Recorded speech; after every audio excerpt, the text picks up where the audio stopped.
Juneteenth. Happy Monday, everybody. What's going on? Juneteenth. It's the day where you show your June teeth. It's like, look how sunny they are from eating hot dogs at the grill. My June teeth. They're great. How are you, Bobby? I'm good, man. How about you? Got June teeth? No, I got June bugs. Oh, no. I'm sorry. Those are like That bed would be, bugs, but they're warm.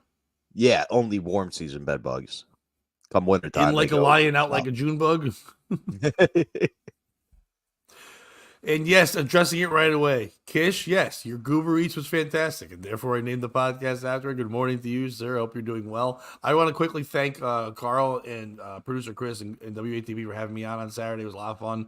I got a lot of comments. We got new people subscribing to the channel now because of it. I had a blast, so thank you guys. We had a lot of fun on the show. And everyone that told me that they liked me on, of course you did. I'm one of the greatest guests of podcast history. I don't know if people don't realize that. When I'm on a show, it just becomes better. I'm salt and pepper. I'm bacon. I'm everything. Juneteenth. You Um, caused cardiac arrest. did I am sickle cell? No, I'm kidding. So, how was your weekend, sir? It was pretty good. I Friday I did a show at the Soho Playhouse with our buddy Joseph Ferraro, and then Sunday I got pulled into Hello, I'm Joseph Fawawo, and I like comedy. 100%. Hello, And I'm hunting rabbits at Bobby's. Sunday I did. Last second, I got called in to host a fundraiser for an AAU team at the Nice. Yonkers Comedy Club. How'd that go? It went well. It was kind of like my AAU basketball team in high school, though, where the white guy didn't get as much playing time as everybody else, but was convinced he could have done better. Yeah, but you were brought in as the last second host, so they weren't going to give you more time to shine, right? No, I didn't even know I was hosting. I was just told if you show up, I can give you time. I thought I was doing a 5-minute guest spot. It was cool. It was fun. Then you actually did get more playing time than you thought. That's nice. I got the same amount. It was 5 minutes up front. Oh, okay. But you got The AAU who else was team, on the show? Aldo was the headliner. Really? He's still doing comedy? That's I'm not trying to be a dick. I've known of him for a long time, but he was always like a boxer and fitness guy more than he was a comic. He was really good friends with, when I first started, John Moses, Dino Vega, I think his name is Vito, whatever. All these guys, Chris Clark, all guys that would hang out with Moses, and that Aldo was one of those guys. You know what I mean? Aldo was very high Nice energy. guy, super nice, super funny, like super strong, could kill people. I didn't catch that vibe. He may have toned down the training some. Like he was wearing a baggy shirt. I couldn't tell he was so jacked. But he's always baggy shirt, so you know, like regular, like a real tough person. He on purpose, not that I'm saying like about Joe Rogan, but Joe Rogan on purpose wears like button down shirts that are looser when he's on stage, so people don't go, "Oh, he's gonna beat me up." It's fake tough guys that wear tight shirts. Well, I'm gonna go change my shirt. Unless I'm confusing him. You know what? Maybe I'm confusing him with Sergio somebody. Sergio is like the boxing guy that trains. Yeah, Aldo's not tough. Aldo's a piece of shit. Okay, I'm confusing them. That's why I was like, I don't know if Aldo's jacked. No, Aldo's just a weird Italian guy. Okay, yeah. Italian, Dominican, but always talking. But he was very funny. Something loud, something with sausage.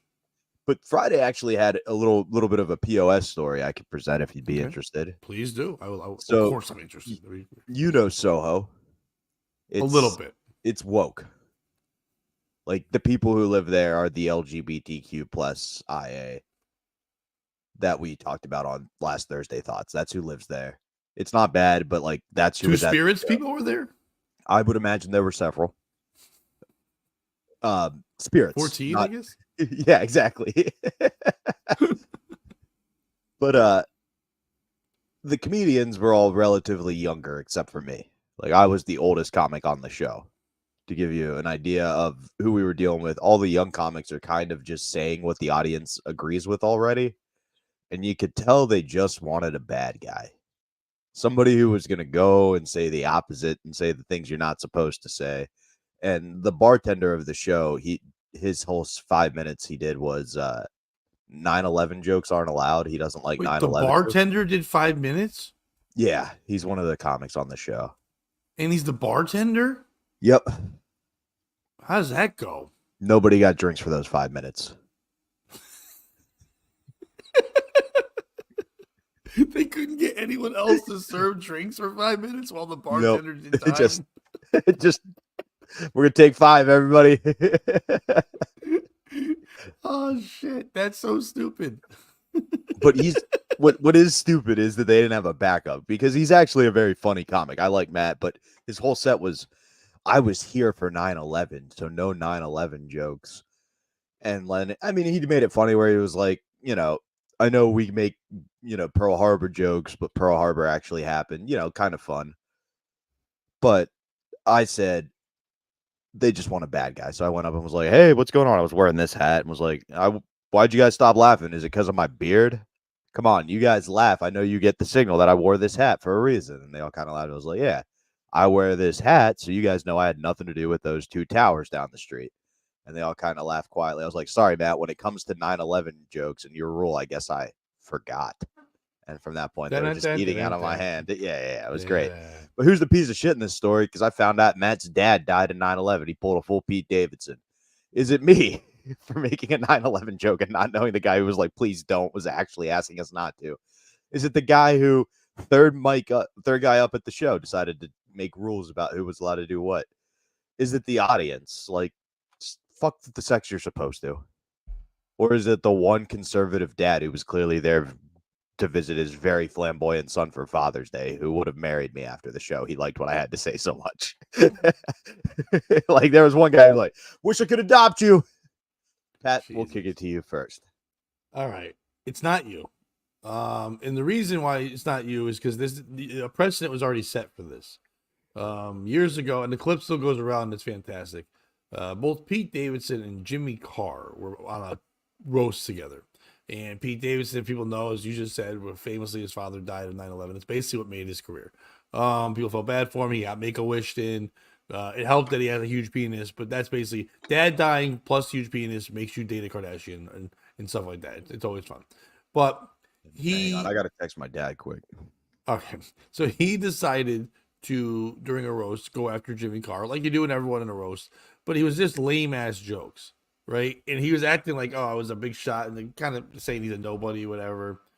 And then Jimmy Carr is Jimmy Carr. If you don't know who he is, the guy pulls no punches. The guy's fucking badass.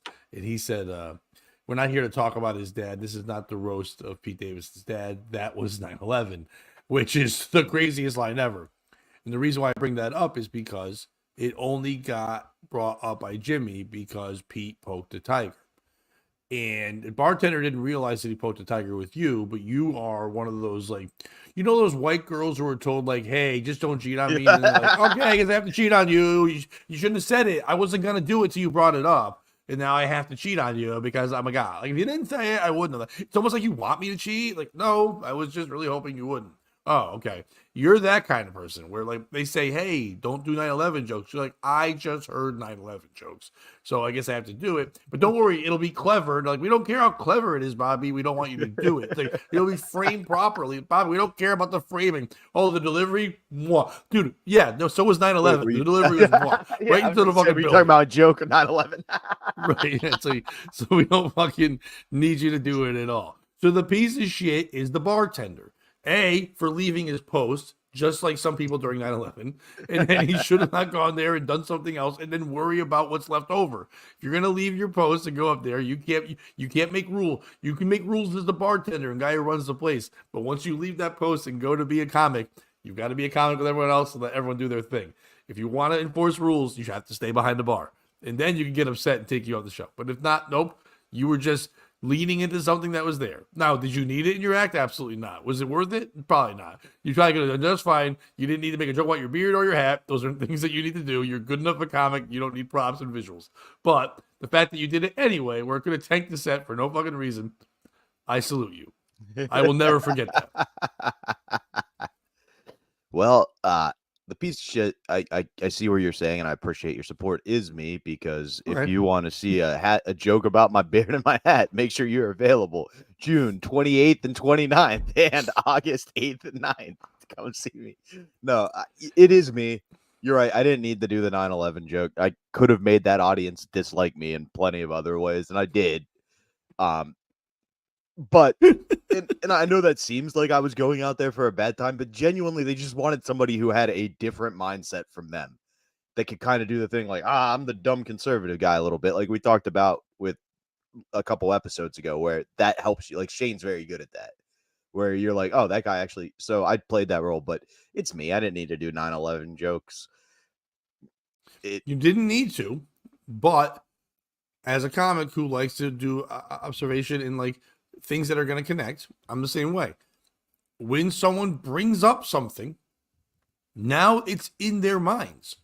I'd be crazy not to. And I know it sounds dumb and stupid. Like you're like, well, that's not good comedy. It actually is. It's like, okay, and Ari Shaffir still catches shit. Like the worst thing he ever did was the Kobe Bryant joke, whatever. But everyone knew what it was. Everyone knew it was all over the fucking news, social media, everywhere. And he made a joke in the moment because it was the most relatable thing. He didn't have to over explain it or do anything. If you just went there knowing that this guy lost his dad to 9/11, but he didn't talk about 9/11, then you're an asshole. But he brought it up and said, don't do it. So now 9/11, which wasn't in everyone's heads, because contrary to popular belief and bumper stickers, people do forget 9/11. We move on with our lives. So when it was brought up, if you didn't, someone else was gonna. Even if it was gonna be a way like, I would definitely never tell jokes about 9/11. I absolutely, Matt, you're right. I will never do that. I would never tell a joke like this and then tell the joke and then be like, I would never do that here. Something like that is fine too. So once it was brought, it's not your fault because it was brought up. It'd be dumb if it was left on the table because it was brought into those whole zeitgeist. You know what I mean? I do. I was picturing how funny it would be if it wasn't brought up, and I just wanted the joke. Like, let's hear it one more time for Matt. Give him some loud applause. He can't hear that because his dad died in 9/11. Anyway, here's a 9/11 Let's joke. clap so hard his dad hears it at home. Oh, home's heaven. Let's do. Let's pretend like it's Peter Pan, the play, and if we all clap loud enough, Tinkerbell, aka Matt's dad, will come back to life. Shouldn't have been tinkering bells with the.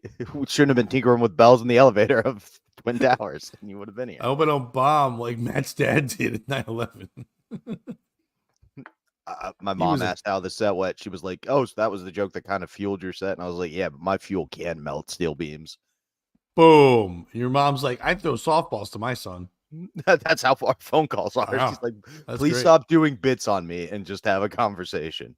Are you going to bring that up on your Bald Man podcast? Like, you not call it that, but thank you. My dad still can't say your last name. Wait, He's what pretty Kish sure just you're... said, what? Why can't he say Oates? He thinks you're related to Patrick Oakley.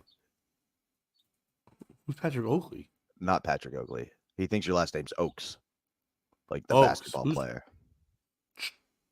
Charles Oakley? I don't know. I only acknowledge Charles Barkley. That's the only Chuck Charles I allow Oakley to play is the basketball. blackest man in the world. Wait. Bobby has turned into an old white guy. Join the club. Wait, why are you an old white guy? For the conservative views I brought to the stage that evening. Oh, remember the old guy who wanted to be my 9/11. friend. Hey guys, we're going to do a deep dive into how 9/11, aka the death of Matt's dad, happened. It all started with a guy named Herbert Walker Bush. He was in charge of the CIA. Then John F. Kennedy died, and for no reason, Herbert Walker Bush decided to call the FBI and tell them his location 30 minutes away, just out of the blue. And B, good morning, first of all, Clownface. And second of all, if you're worried what you missed so far, just Bobby doing the same thing where he somehow mentions Herbert Walker Bush. He's the Antichrist. Yeah, I can do baseball. Is that what the Antichrist does? He does retarded voice? You haven't read Revelation? And they go, and then the Antichrist will be rolled out at an Astros games and hold a ball in the air and go, yeah, throw baseball. Know what the worst part is? Is that my instinct right away to be the dork I am to go, Rangers games? Like, I'm such a loser when it's Rangers games. Anyway, it's like, wrong team in Texas, asshole. Proud to be American, my ass. But first of all, I had a wonderful Father's Day. My daughter hasn't been feeling good, so I didn't get to see her. But I hang out with my son. I was with my dad and my sisters and everything like that. It was a nice time seeing a lot of people and having a good time. Saturday, I had a comedy show in Southbury, Connecticut, which is a very white hoity-toity place. Avery Quinn was there and two other comedians, very funny. A newer comic named Lena, and then she's only been doing like a year, but hasn't done much stage time in a year. She did a comedy school, and then I got to know her because I helped fill in and teach at the comedy school. And she's got some decent ideas, but she hasn't got a chance to do it too much. And then this girl Brooke, who's very funny on the show as well. The guy who ran the whole show, this guy named Frank, is a guy who's I met years ago because he was good friends with this guy who was a huge supporter of like anybody Connecticut local performers, not only comedians, musicians, wrestlers. This guy would like share all your shit. He'd come see you. He just was very proud of people that did things in Connecticut. And this guy was diagnosed with terminal cancer a couple years ago, and this guy Frank, who ran the show, reached out to a bunch of us like, hey, this guy wants a send off from the people he loves. Would you guys come roast him, do a whole thing like that, whatever, talk about and that stuff? We'll also have the wrestlers guys and all this stuff here too.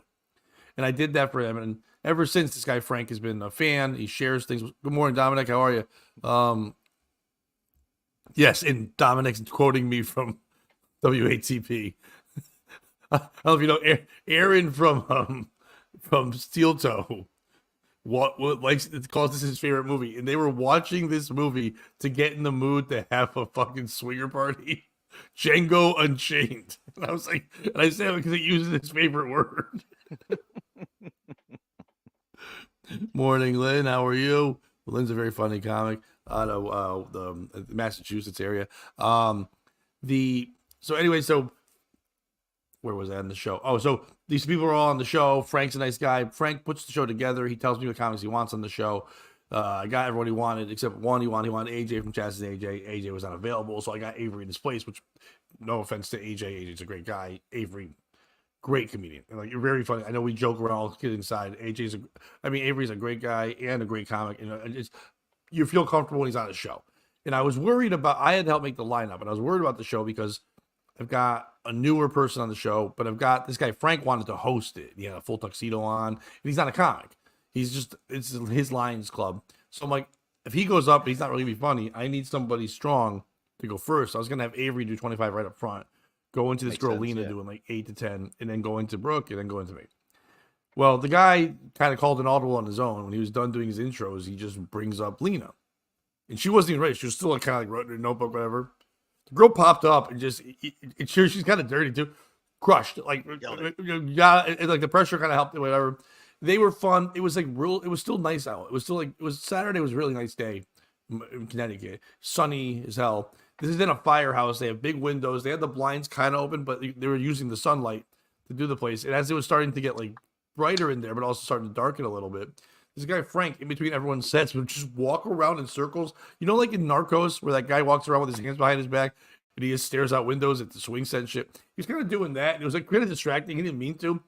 But he would go to the window and then like close the blind and open the blind. So you're probably performance, like almost like Morse codes going on. And I knew like by the time I went up, it was going to be dark. And I'm like, I hope he puts lights on it because this is going to be insane. And once he went up, he did that during Brooke's set. And she's like, listen, I get seizures and have epilepsy. If you do that again, I'm going to fucking beat the shit out of you. Quit messing. It was so funny right before her set. And she continued. But the crowd was like, they're older, but they were super fun. It was BYO everything. So they're loose anyway. You know what I mean? They're bringing all that, their food, they got their drink, whatever. And I got to really run the whole set I've been wanting to do for the album and everything. And I actually had one or two ideas. I'm like, fuck it, I'm going to throw these in there too. And everything went great. It was a lot of fun. And but I had one of my favorite crowd work lines. It's not the greatest line. I don't know. It just hit in the moment. This guy was sitting at a table with a bunch of people, but he was obviously not with them.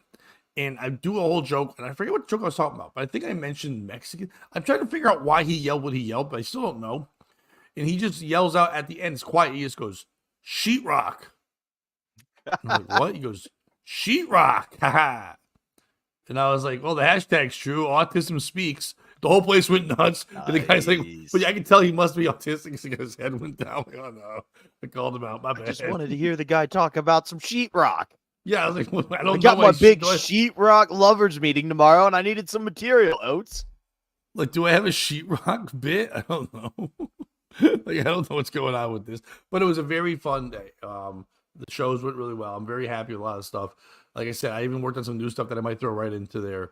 I think I finally figured out exactly what the opener is. I kind of know what the closer is, but I know the material. I ran about 55 minutes. I'm very happy. And this is mid-June, and this recording is in a month and a half. I'm very happy with 42 to 45 minutes. Which, oh, hell yeah. At that pace, last year at this pace, I was probably at 38. So I'm kind of happy with where everything's going. So you can hear you talk about your set and see it's coming together. I'm really looking forward to the album taping. Yeah, it's just hitting as much as young comics that say, what is it? It's really just hitting mics. Now that I'm getting myself back to hitting mics and doing whatever every day, I'm just working out new material. Even if I'm not working on the stuff, I'm just feeling fresher and quicker, and just everything is there. And even, to be honest with you, if you guys wanted to come to the album recording August 8th through 10th, and the link will be up this week. They're supposed to send me the link either today or tomorrow, so I'll have it up in there soon. I can guarantee you that Thursday will be a different line order than what the rest of the weekend will be. Because I'm gonna fuck with it one more time on Thursday. Like because that'll be our. If you want to go to a show where there's less people there and you just want to see the run and hang out with us and stuff, Thursday's the one that's gonna be the least packed of all the shows. Friday and Saturday will be the ones that they're gonna be packed. You get tickets if you want to be. If you want to be part of the actual recording, I mean, we might slice things, but that's not usually what I do, and I don't think that's what you'd want to do with this. But if you want to be, Saturdays when you want to be there, if you want your laugh on something, I mean, come to all of them. But I would assume, you never know, maybe Friday will be a hot one. Who knows? Maybe Thursday will be sold out. Fucking, that'd be weird. But like either way, if you wanted to go earlier and see me kind of mess around with it a bit more, it'll be that day, you know. But I'm really excited about it. So enough comedy talk. People hate that shit.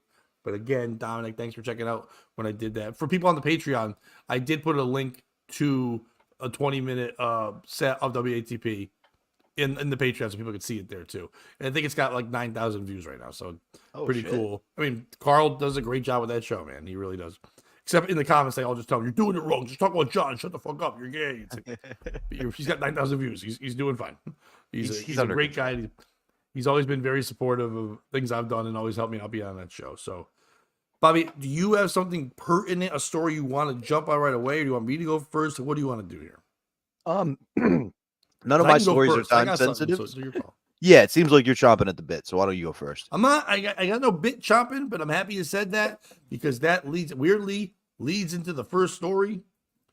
Are you familiar with the work of Armie Hammer? Yeah, I'm a big fan. I like his baking soda.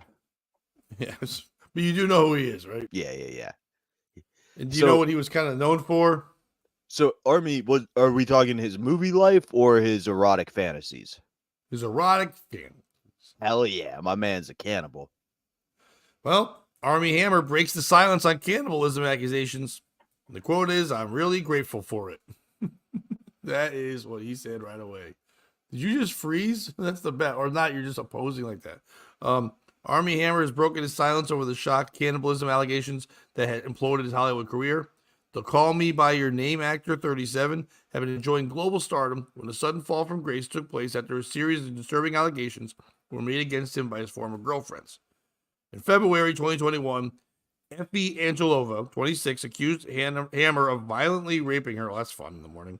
And abusing her mentally, emotionally, and sexually in 2017 when she was just 20 years old. I don't think age matters. You shouldn't do that to anybody, no matter what the age. But anyway, despite claims he had cannibalism fantasies, Hammer denied the claims, saying there are no criminal wrongdoings in his 4-year relationship with her. Hammer's other ex, Courtney Vukovic, told Page 6 in January 2021 that the actor told her he wants to break my rib and barbecue and eat it. That's love.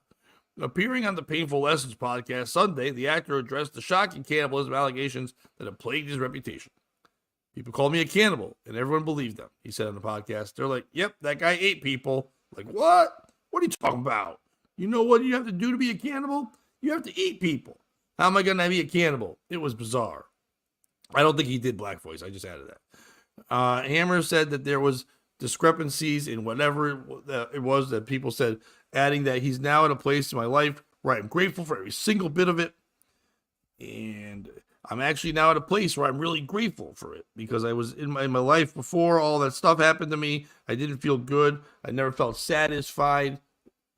You know, I never had enough. I never was in a place where I was happy with myself, where I had self-esteem, Hammer explained. I never knew how to give myself love. I never knew how to give myself self-validation, but I had this job where I had to be able to get it from so many people that I never had to learn how to give it to myself. After the allegations came to light, Hammer's silver screen career wasn't the only thing that crumbled. The actor's marriage to wife Elizabeth Chambers also fell apart as she filed for divorce in 2020. The exes shared 2 children. Not for dinner. It was an ego death, a career death, a neutron bomb went off my life. It killed off everything, he said, adding that he was feeling suicidal at the time. There's a lot of times when I thought I can't take this anymore. I was getting hate, so it just went right in. There was a time. I was standing at the shore and I swam out really far and just laying there, a half-assed suicide attempt. But I thought I couldn't do that to my kids. Hammer admitted that his acting career is nowhere now. In a desperate bid to spark a career birth, Hammer said he's creating his own sandbox by writing a screenplay. Who is the piece of shit in the story?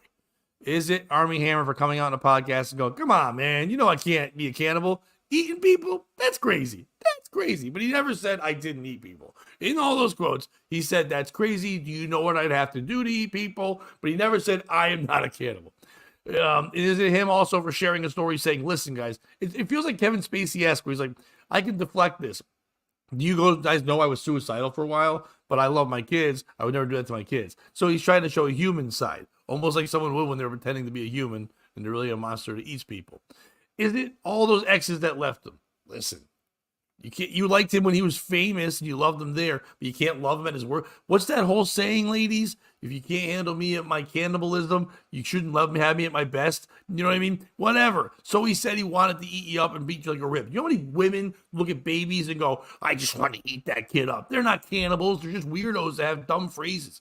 Maybe he just wanted to do that. It's in Hollywood. There's pedophiles out there. I don't know how anyone feels about this, but if I have to be a choice of saying pedophiles or cannibals, I will be on Team Cannibal all day. I'd rather you eat an adult that's dying and stuff. They gotta be dying. I don't want you to eat like a fresh, good one or a person I don't like. You can eat them too, but never fuck kids. Sometimes eat people. Not me. It's not my thing. But I also, don't really like food that feels like jelly in your mouth when it's not jelly. There's textures that people don't like. Maybe people like that. Does it really matter? Is it his wife? Yeah, she left him, but she also said we can share custody of the kids. Well, that's the part where I'm off a little bit. If you're going to leave him because he's a cannibal, don't let the kids go over. If you're not willing to be there with the kids, don't let the kids go over there. Or is his family for naming him Army, but spelling it wrong? I.e., that's not right. Who's the piece of shit in the story? Oh, I cannot hear you. That was the best point you've ever made. It's not Hollywood. Can you hear me now? Yes. Okay. It's not Hollywood. Even the Muslims shun the people who eat the goats they all fuck. Like, you don't fuck your food before you eat it. So they have strict rules between the two that clearly Army violated. Right? Mm. Then, the Army's known for violations a lot. Yeah. Boom. Don't ask, don't tell, right, Army? It's Army, 100%. Oh, no. Oh, yeah. Oh, yeah. He didn't do and it. The reason, hey, if you're gonna get in trouble for something, you might as well. Like everybody's treating you like you're a cannibal, and you didn't even get the reward of being a cannibal. He's the equivalent of one of those dudes who shows up, and then the pedophile busters are there at the Walmart. Like, hey, who are you here to meet? Like, who are you gonna call? Pedophile Busters. Yeah. Busted makes me feel don't good. fuck kids. I ain't afraid of no adults. Busting makes me feel good. Feel Ew, good. Ew. I don't know why that was grosser. Don't come on, cross the streams. No, don't cross streams. No, that's how it starts. But the gateway fuck. More importantly, the reason why he's the piece of shit is he tried to kill himself like the Awakening book. Oh, you're gonna walk into the ocean like a dumb bitch and drown? That's the worst book I've ever read, and you tried to reenact it. I wish you would have worked. You even suck at killing yourself, you piece of shit loser. You're gonna walk into the bitch and drown like a bitch. Yeah, the movie, have you ever read the book Awakening? It's 188 pages. 188 pages of a woman just being, my life's terrible, but it's really not that bad. Kind of like Army Hammer, where you're like, you could fall back on all this trust fund money, you stupid bitch. And then it ends with her being in a marriage she's not happy with, so she just walks into the ocean and drowns. That's the book. I hate that book. I hate anybody who tries to reenact it, and I hate people who think it's the point like of the book. Women need power or something dumb. Like, it was one of the first women novels where, like, oh, stop it. And then she walks in the ocean. Like, just shut the fuck up, Army. You know, the only way acceptable for Army Hammer to kill himself is if he makes a giant volcano with baking soda and vinegar in his stomach, and then it just oozes everywhere. That's the only acceptable way for him to go out. Oh, was it based on that other women's empowerment book back in the day called Harriet Tubman Goes Swimming? she's like, she's like, before I found out about the railroad, I used to try to be Aquaman. Like, let's get in the water, everybody. Let's escape. Gurgle, gurgle, gurgle, gurgle. It's called the underground submarine. Harriet, submarines don't go in the ground. It's called the underwater submarine, which was called when I lick your balls and I grab your dick. Shut up. I know I'm called Tub Man, but I'm in the ocean. I'm a woman. I should be Ocean Woman, not Tub Man. For the piece of shit though, for me it's the X's.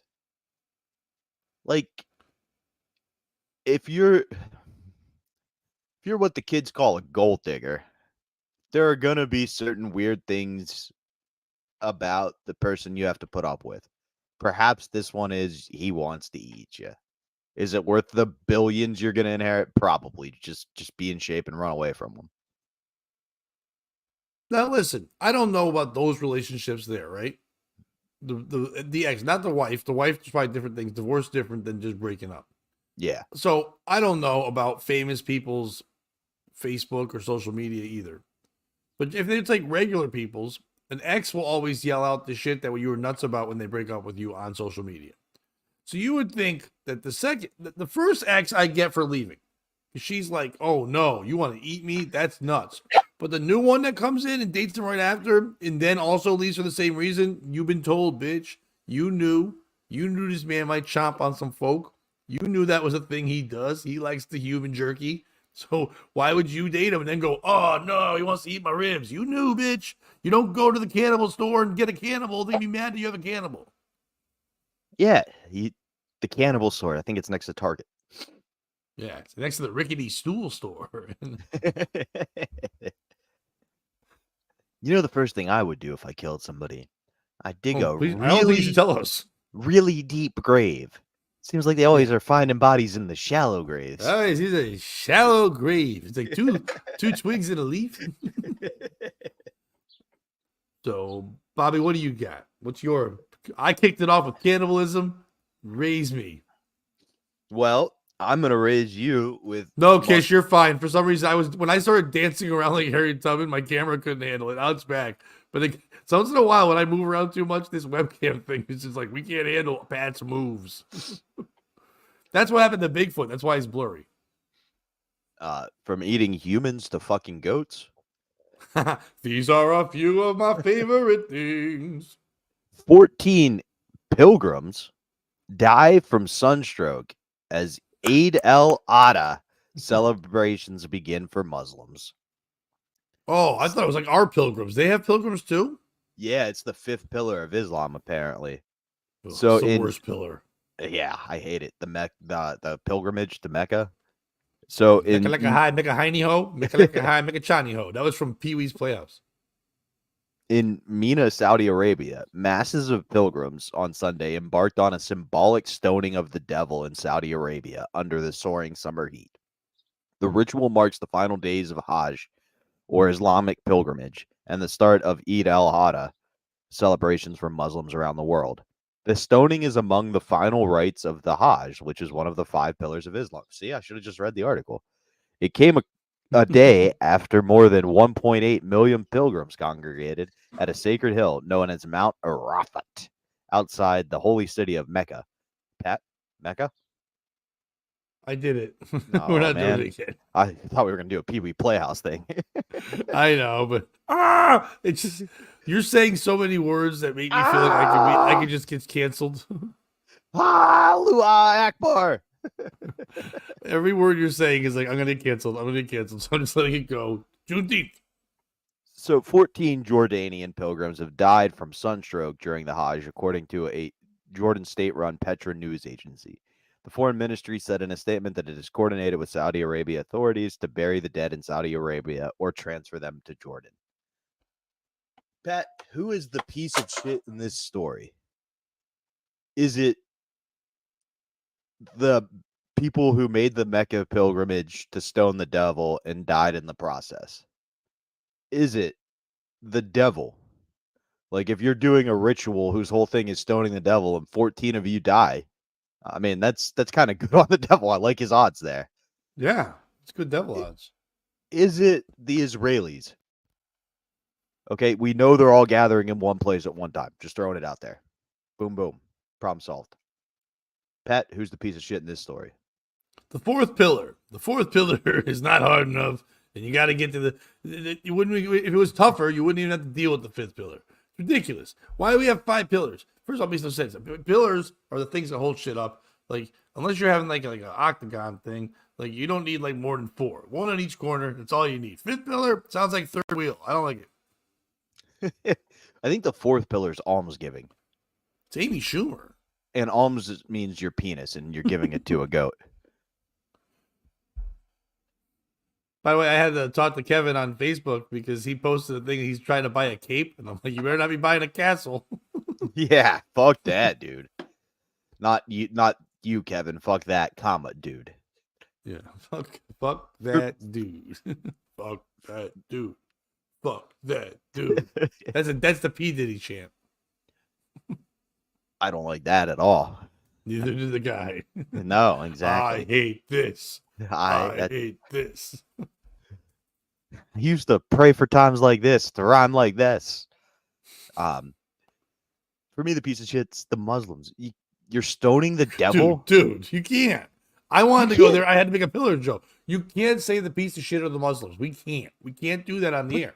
You can't stone the devil. Have you The never Muslims watched will get you. Supernatural? The Muzzies, they're tough. Right, they're tough. We know what they're good at. Stoning is not one of them. Fly a airplane I don't want to into find the devil. out. Have a nice picnic, and then one of the people visiting the devil just pulls a string on his backpack, and they all blow up. We Don't know visit the how you're devil. good at fighting. What? Don't visit the devil. He doesn't want to be offended. That's a great point too. Why would we tempt him? Kevin's offended because you won't fuck him. I mean, Oh no! The castle. Oh, you'll get it, dude. I believe in you and your vote. I thought you meant because Bobby wouldn't make sweet ass love to you. I'll make Why is everyone love talking about to Amy you Schumer? What's going on? because you want me to. Is Amy Maybe Schumer a pillar? Maybe she's the goat they fuck. More like a cow. Anyway, Pat, what do you got? We're flying through stories. By the way, if we're talking about Amy Schumer, I got one about her dad's not Chuck, right? No. A lot They're of not people say related. that, though. Well, yesterday was Father's Day, so if Chuck and Amy are father and daughter, well, happy Father's Day to them. I know they're not, but Chuck Schumer posted a picture of him on Father's Day grilling. Did you see this picture before it got pulled down everywhere? No. So Chuck Schumer was trying to like do a, hey, it's Father's Day and I'm grilling and this is great because his whole family lived in apartments mostly. They lived in New York, like nice apartments, but they didn't really have grilling and yards, whatever. But his daughter and son-in-law were like he had him over and they have a place and he went over there to help grill. And he posted a picture of him grilling, going, Father's Day stuff. When you look at the picture, dude, it's just, I don't know if you can find it. If you look up Chuck Schumer grilling, it's a picture, and all the burgers look pretty undone. And there's a big old piece of cheese on one of them. And everyone was like, what the fuck are you doing? Why is there a piece of cheese on a raw burger? That's not cooked at all. Why are you doing this? And people just went nuts. And then someone wrote underneath, nah, dude, that's probably a vegan burger. And they look like that. And that's a piece of tofu on top. And someone's like, fuck that. That's even worse. That's gay. And like people just started like lighting up Chuck Schumer for his bad grilling or his homosexuality for what he was eating if it was vegan stuff.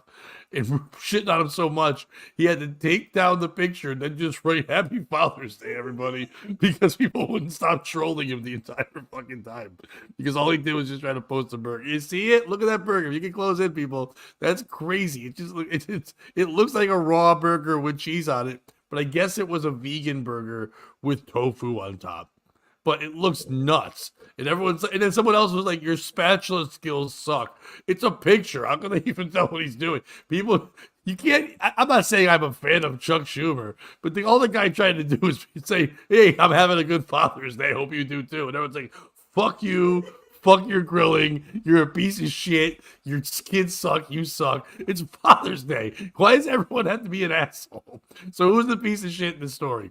Is it Chuck Schumer for trying to be a human? You're not a human. You're a lizard person. You're not allowed to pretend to grill.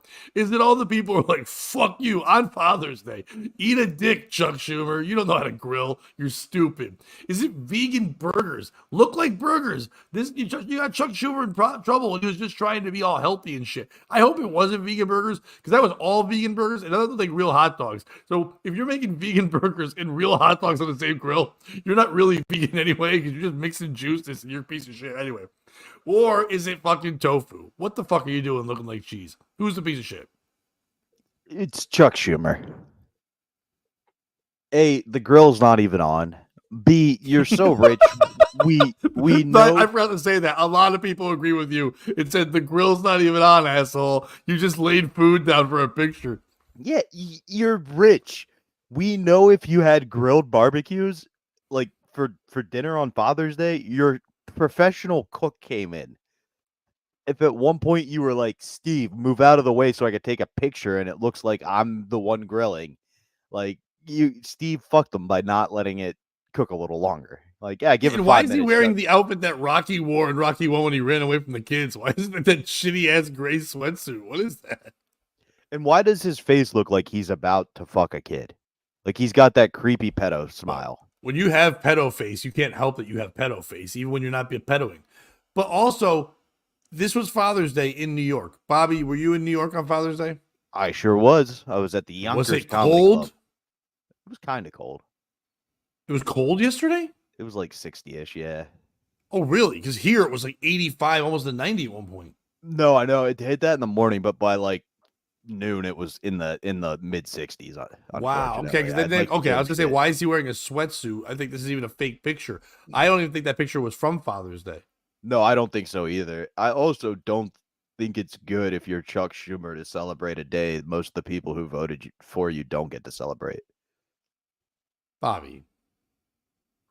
Elaborate.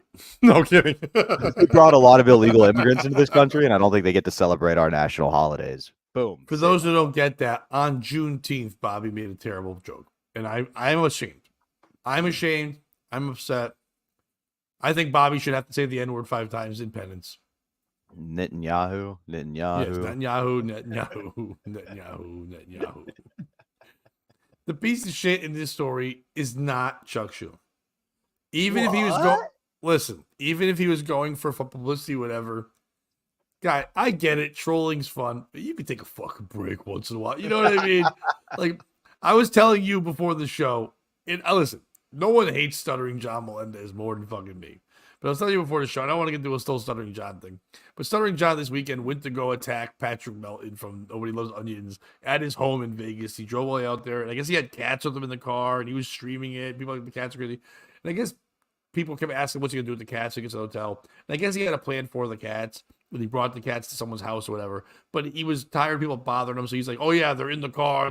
I cracked the window. It's 90 degrees. He was obviously being sarcastic. He's saying it on a stream, whatever. You know, he's not really a funny guy and has no delivery. So it's hard for him to be sarcastic and do well. You still, the biggest moron even would understand that he's kidding. He wouldn't say all that there. Well, all the trolls that hate him are watching his live stream and he's streaming from the hotel and yelling what he's going to do and go fight. He's going to go fight Patrick Melton at his house. By the way, Melton never came out of his house because why would he? Why justify this? I think it's hilarious that he went all the way there. There's a video of him just screaming in the streets, yelling, I'll fight you right now. Why don't you come out here? It's like, you're nuts. Why would I go out there? But anyway, so people with the cat things, a lot of trolls found out because John, in this hotel room on the wallpaper, it said New York, New York. So people put two and two together. He was at New York, New York. There was people that actually knew he was there. So some people in the Vegas area went to his lobby looking for him streaming. And I guess a lot of them were going saying, we're concerned family members. Do you know? We don't know what room John is in, Mr. Melendez, but we need to know so we can let him know that his cats are in danger in the car and he'd forgotten them. So someone gave John's room number So they were all able to start calling and and say John Melendez left cats in there. It's a welfare check. So on live stream, John has to answer the door and he starts screaming at the bellboy and the front desk person where they're like, "Sir, we had to do a welfare check." He goes, "It's trolls! Don't you realize what you trolled?" And they have no idea what he's talking about because he's just screaming about trolls. They don't know who he is. He's like, "Look, you're on a live stream right now." And the guy goes, "That's very nice, sir. Please take care of your cats. Or we're gonna have to call the police. We're gonna have to take care of you. We're gonna have to ask you to leave if you can't fucking. We need proof that these cats are okay." He's like, "There's no one in the house. It's trolls. You don't know about trolls." And just screaming. John was, yes, he's being a maniac, but trolls go a little too far. Doing welfare check, all that stuff. Also, shitting on Chuck Schumer when he's just trying to have a Father's Day pick. Let the guy try to be human. Yeah, he's grilling raw beef and he put cheese on top, whatever he did. Whatever. We all, listen, Father's Day's all about bad grilling. My dad used to always grill the fuck out of burgers and make it like a shoe and take the cheese and split it in half, make a cross on it. Like, Jesus, I don't know why he did that. He would never cover the thing. But we ate it. We ate all the time. You know what I mean? I don't want to say, I'm not saying you gotta eat a raw burger, but you can. It's just say it's tartare. And Schumer's being a real retartar. You know what I mean? If I'm cooking a food like that. So you don't need to shit on the guy on that day. Leave him alone. You made him take down his Father's Day post. He was just trying to say he was happy his kids got him a grill. Let him have one moment. I get it. He's politics and you don't like him, whatever. You can have a moment. So the piece of shit are the trolls. I mean, you're hilarious. It is great. And I wouldn't have a good story without you. So I do appreciate that. But you can give a guy a day off or a lizard person or whatever he is. Yeah, you could. You could. Yes, Terry, you're right. But it's Chuck Schumer. But at least it wasn't Obama, right? Yeah, beat him to it. Boom, boom, boom, boom, boom. I kind of like V's comment of no Gatorade at the cock out. I saw that too. I saw no Gatorade at the cock out. Also, if you look at the picture, right, he's got 1, 2, 3, 4, 6 hot dogs and 6 burgers. Uh-huh. One of each. Everyone's getting one of each. I don't like that. Or unless there's only 3 of them, and then everyone's getting 2 each, which is nice. But you should have way Wait, you don't do burger and dog combo when you're doing grilling? You should have way more dogs than burgers. What are you? It depends what people want. A lot of people ask. They don't like to break them. You're not cooking for 30 people. It's not, Bobby, it's not Juneteenth. You're not having a big old like cookout outside. You're just having, it's a Father's Day, which is the opposite of Juneteenth. So they... I like how I kind of finger roll mine and you just Blake Griffin slam dunk it down the hole. I love it. Fucking from the free line. Dunk on him. But it's maybe, if I was grilling and only had a couple people here, I'd be like, and ask my girlfriend, what do you want? Burger and hot dog, burger, dog, what do you want? And I just make the amount of people want. So maybe everyone's like, I'll take 1 burger, 1 hot dog. He's like, all right. And they're like, how do you want those cooked? And then he didn't listen to the end part. He goes, oh, I thought you said nothing. So you didn't want it cooked. I thought you said raw. No, I the said hot my ass dogs is look cooked. raw. But you can't tell with a hot dog. Especially if they're not like good quality hot dogs. Like when they're like good quality, like Hummels or better things than that, you can see a difference in color. But when they're like ballpark Franks, they're always the same color. So you can't tell. But there's no char on them. Yeah, exactly. It's got like crease marks, but it looks like the pre-cooked hot dogs that you get that have already been cooked once with the grill marks on them that you could even boil and they still look like they've got the grill marks on them. Well, first of all, happy Father's Day belated to you, Terry Nee. And second of all, that's awesome that your son cooked you a ribeye and you didn't have to do shit. That's nice. But I guess Chuck wanted to like celebrate using the thing he got for Father's Day and say, oh, since we've got it here, I'll make it. If I had the opportunity, I would have grilled on Father's Day. I like grilling, so I would have done it. But I went to my sister's house and my dad was there and other fathers were there and they made food. So that was nice not to make food either. It was good. All the food I ate was cooked, though. That's a plus. You're better than the Schumer family. Oh, way better. Maybe. Now, as we learned from Ace reporter Terry Nee, they're second cousins once removed, Amy and Chuck.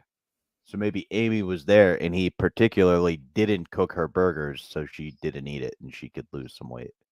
Or maybe someone else was in attendance, Bobby. Army Hammer. And he wanted uncooked human meat. And if anybody has uncooked human meat lying around, it's Chuck Schumer. Oh, I thought I was going to do a weird ad. I'm like, do we have a new sponsor? If anybody wants uncooked human meat around.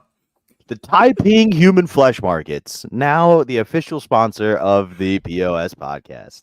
That's right. You love Chinese Jesus. You love human meat. Why not combine your support of both by supporting the Taiping meat markets right Use promo code now for oh my god steaks. There's steaks like oh my god, that's a guy. Oh my god, oh my god steaks.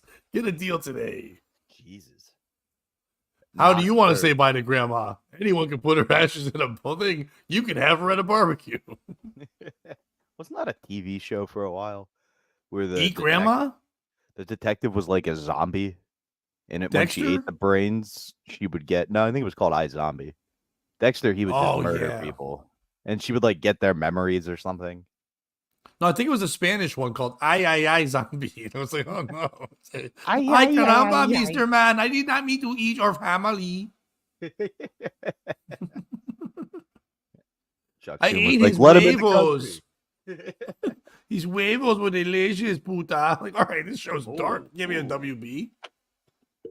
How did this make it past the CW's high class of fucking advertising? I don't know.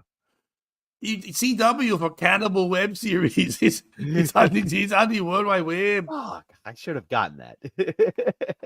Oh, my phone ringer is going off. That's my phone ringer. No, Wait till the Chinese food place calls me.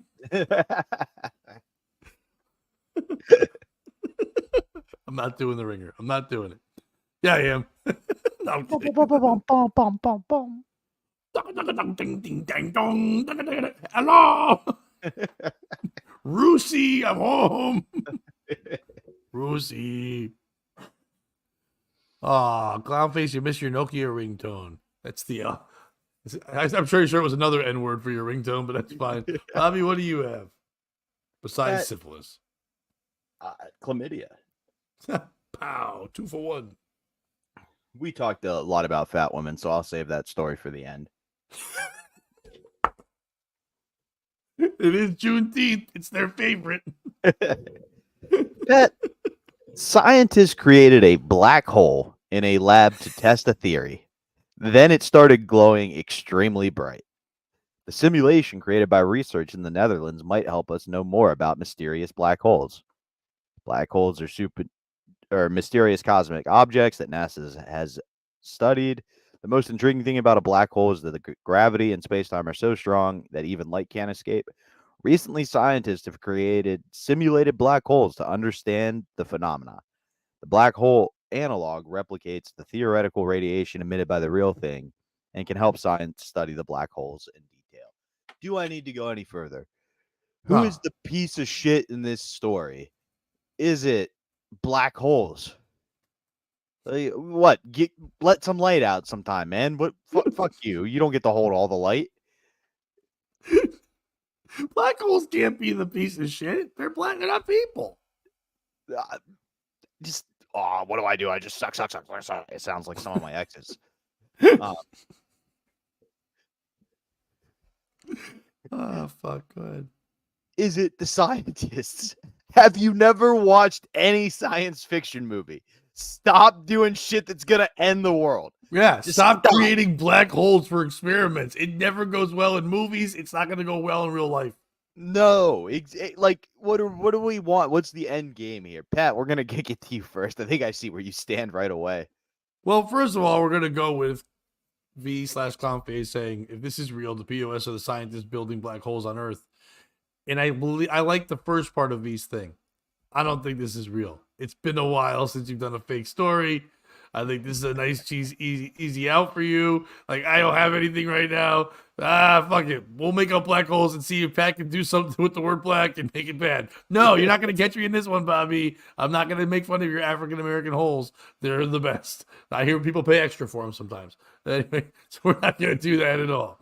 But if this is real, black holes aren't the piece of shit. You can't help what you are. You're created. You're made that. You can't help who you be. You know what I mean?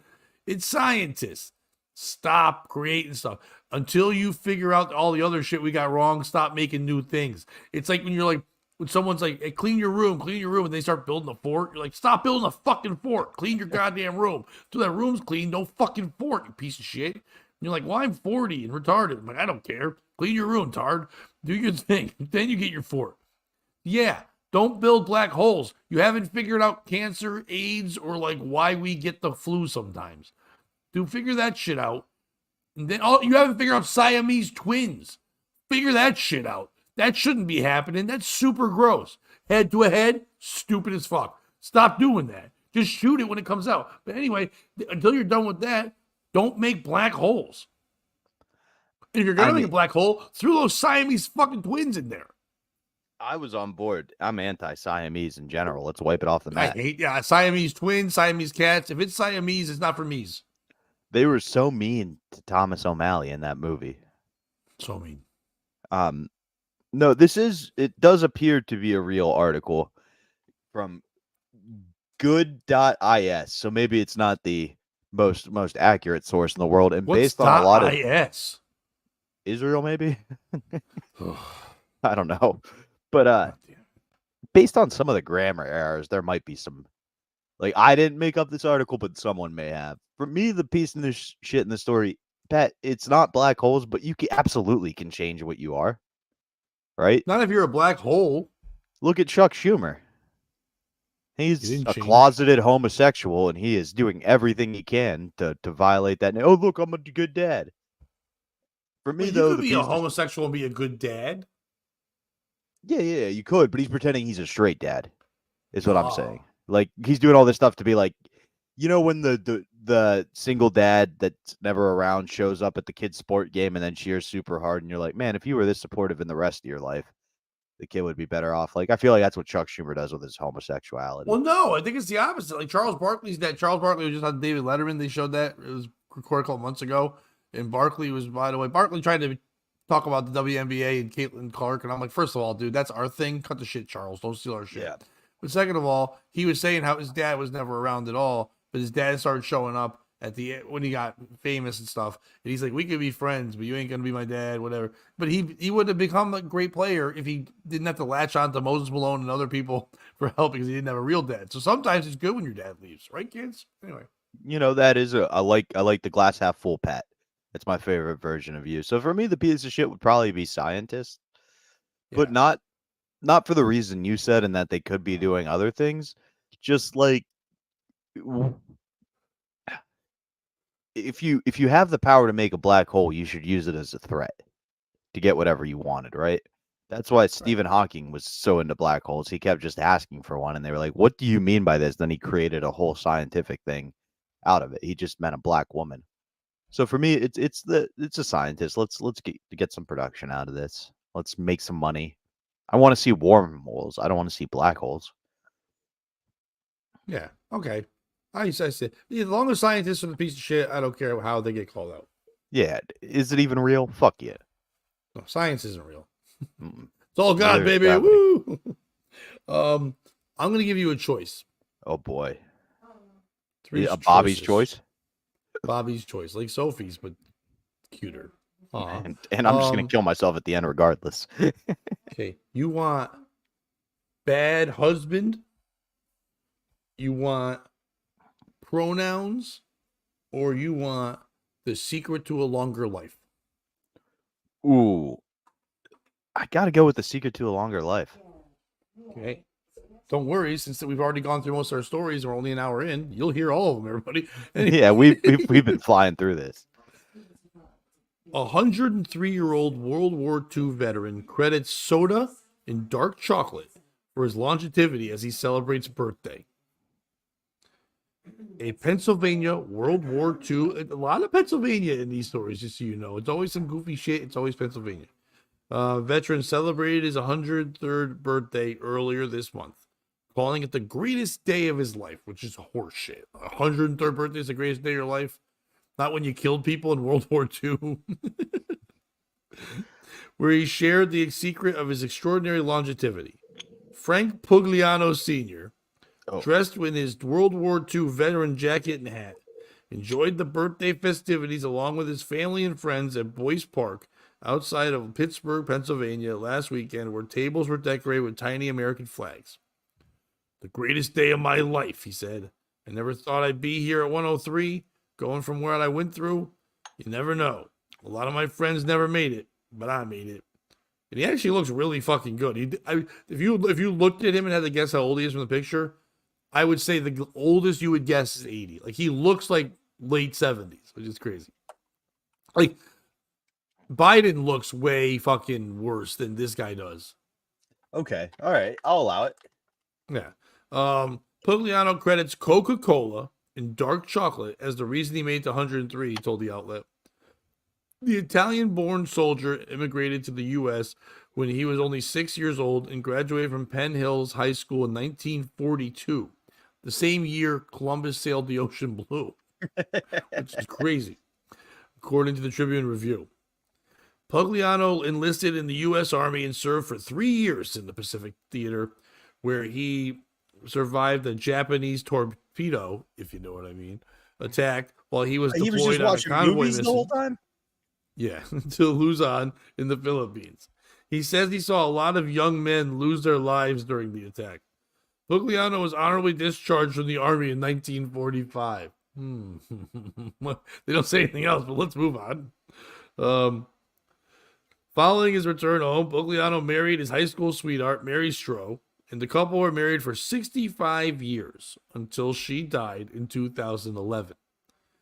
He became a diesel mechanic after his military service, specializing in heavy equipment. At the time of his centennial milestone, Pugliano credited good Italian genes and staying active as the reason he reached triple digits. The doctor told me, whatever you're doing, do it. Thanks, Doc. That's gotta be, you gotta feel good when you're paying a doctor. He's like, whatever the fuck you're doing, just keep doing that. Thanks, medical guy. Thanks You're for going to school. 103. Training wheels are off. Just do whatever you can. Like, Yeah, you got nothing to help you. Light yourself on fire. It doesn't seem to matter. Yeah. Pugliano told the newspaper both. Go ahead. No, just you made a deal with the devil. Clearly, you're invincible at this point, sir. Do whatever you want. About his excellent health, except for his bad knees. His health is remarkable, and he doesn't look his age. His frame of mind, everything. It's absolutely incredible. Pugliano's son, Frank Pugliano Jr., said his father's 100th birthday. It's nice to know his Jr. is still there, because I was worried Jr. might not be. You know what I mean? Because he's like in his 70s. He could have died, and that would suck. But Jr.'s got to be like, I wonder if this is genetic. Like, do I have 30 more years? You start banking on that shit. And you think, like, I would think you're planning for retirement and shit, and you're like, 10 more years and I'm good. You're like, I gotta save up for 30 more years, and the way money's going up like that, fuck. And Social Security's gonna be gone. Yeah, I would be ready to die. Pension doesn't even exist anymore. The 103-year-old says he cuts his grass and maintains his home to keep active. He's cutting grass at 103? Jesus Christ. What a shitty son he has at 70. He won't cut the grass. The Greatest Generation member still keeps up with the times, using his iPad daily and running his own Facebook account. We need to friend this guy. That's how I keep in touch with my relatives, Pugliano said. He most recently worked at a 55 and over residential community, maintaining the clubhouse until he was 98 years old. Pugliano said his favorite dishes include 3 eggs, bacon, hash browns, toast, and coffee at King's Family Restaurant, and pasta fagioli at his favorite restaurant, the Olive Garden, according to Tribune. Well, I know who my piece of shit is. Yeah. You had 103 years. You couldn't find a better restaurant than the fucking Olive Garden, you cocksucker. Yeah, you call yourself a fucking Italian and you're eating your favorite restaurant is the Olive Garden? Go fuck yourself. In March, Vincent Transfield, a former New Jersey volunteer firefighter and great-grandfather of 7, turned 110. So eat a dick, Frank. This guy's 110. Transfield is one of the few men in the group of 110-plus-year-olds and has lived a healthy life all those years with just some knee pain to complain about. They all got knee pain. Maybe it's because the way to stay alive is sucking dick. He lives alone with no home aid or extra help, cooks simple food for himself, walks up and down the 3-level house, and drives pretty good daily with no issues. He's 110, he's driving. It took me 8 years to get my license. Fuck you, America. Fuck you. Who was the piece of shit in this story?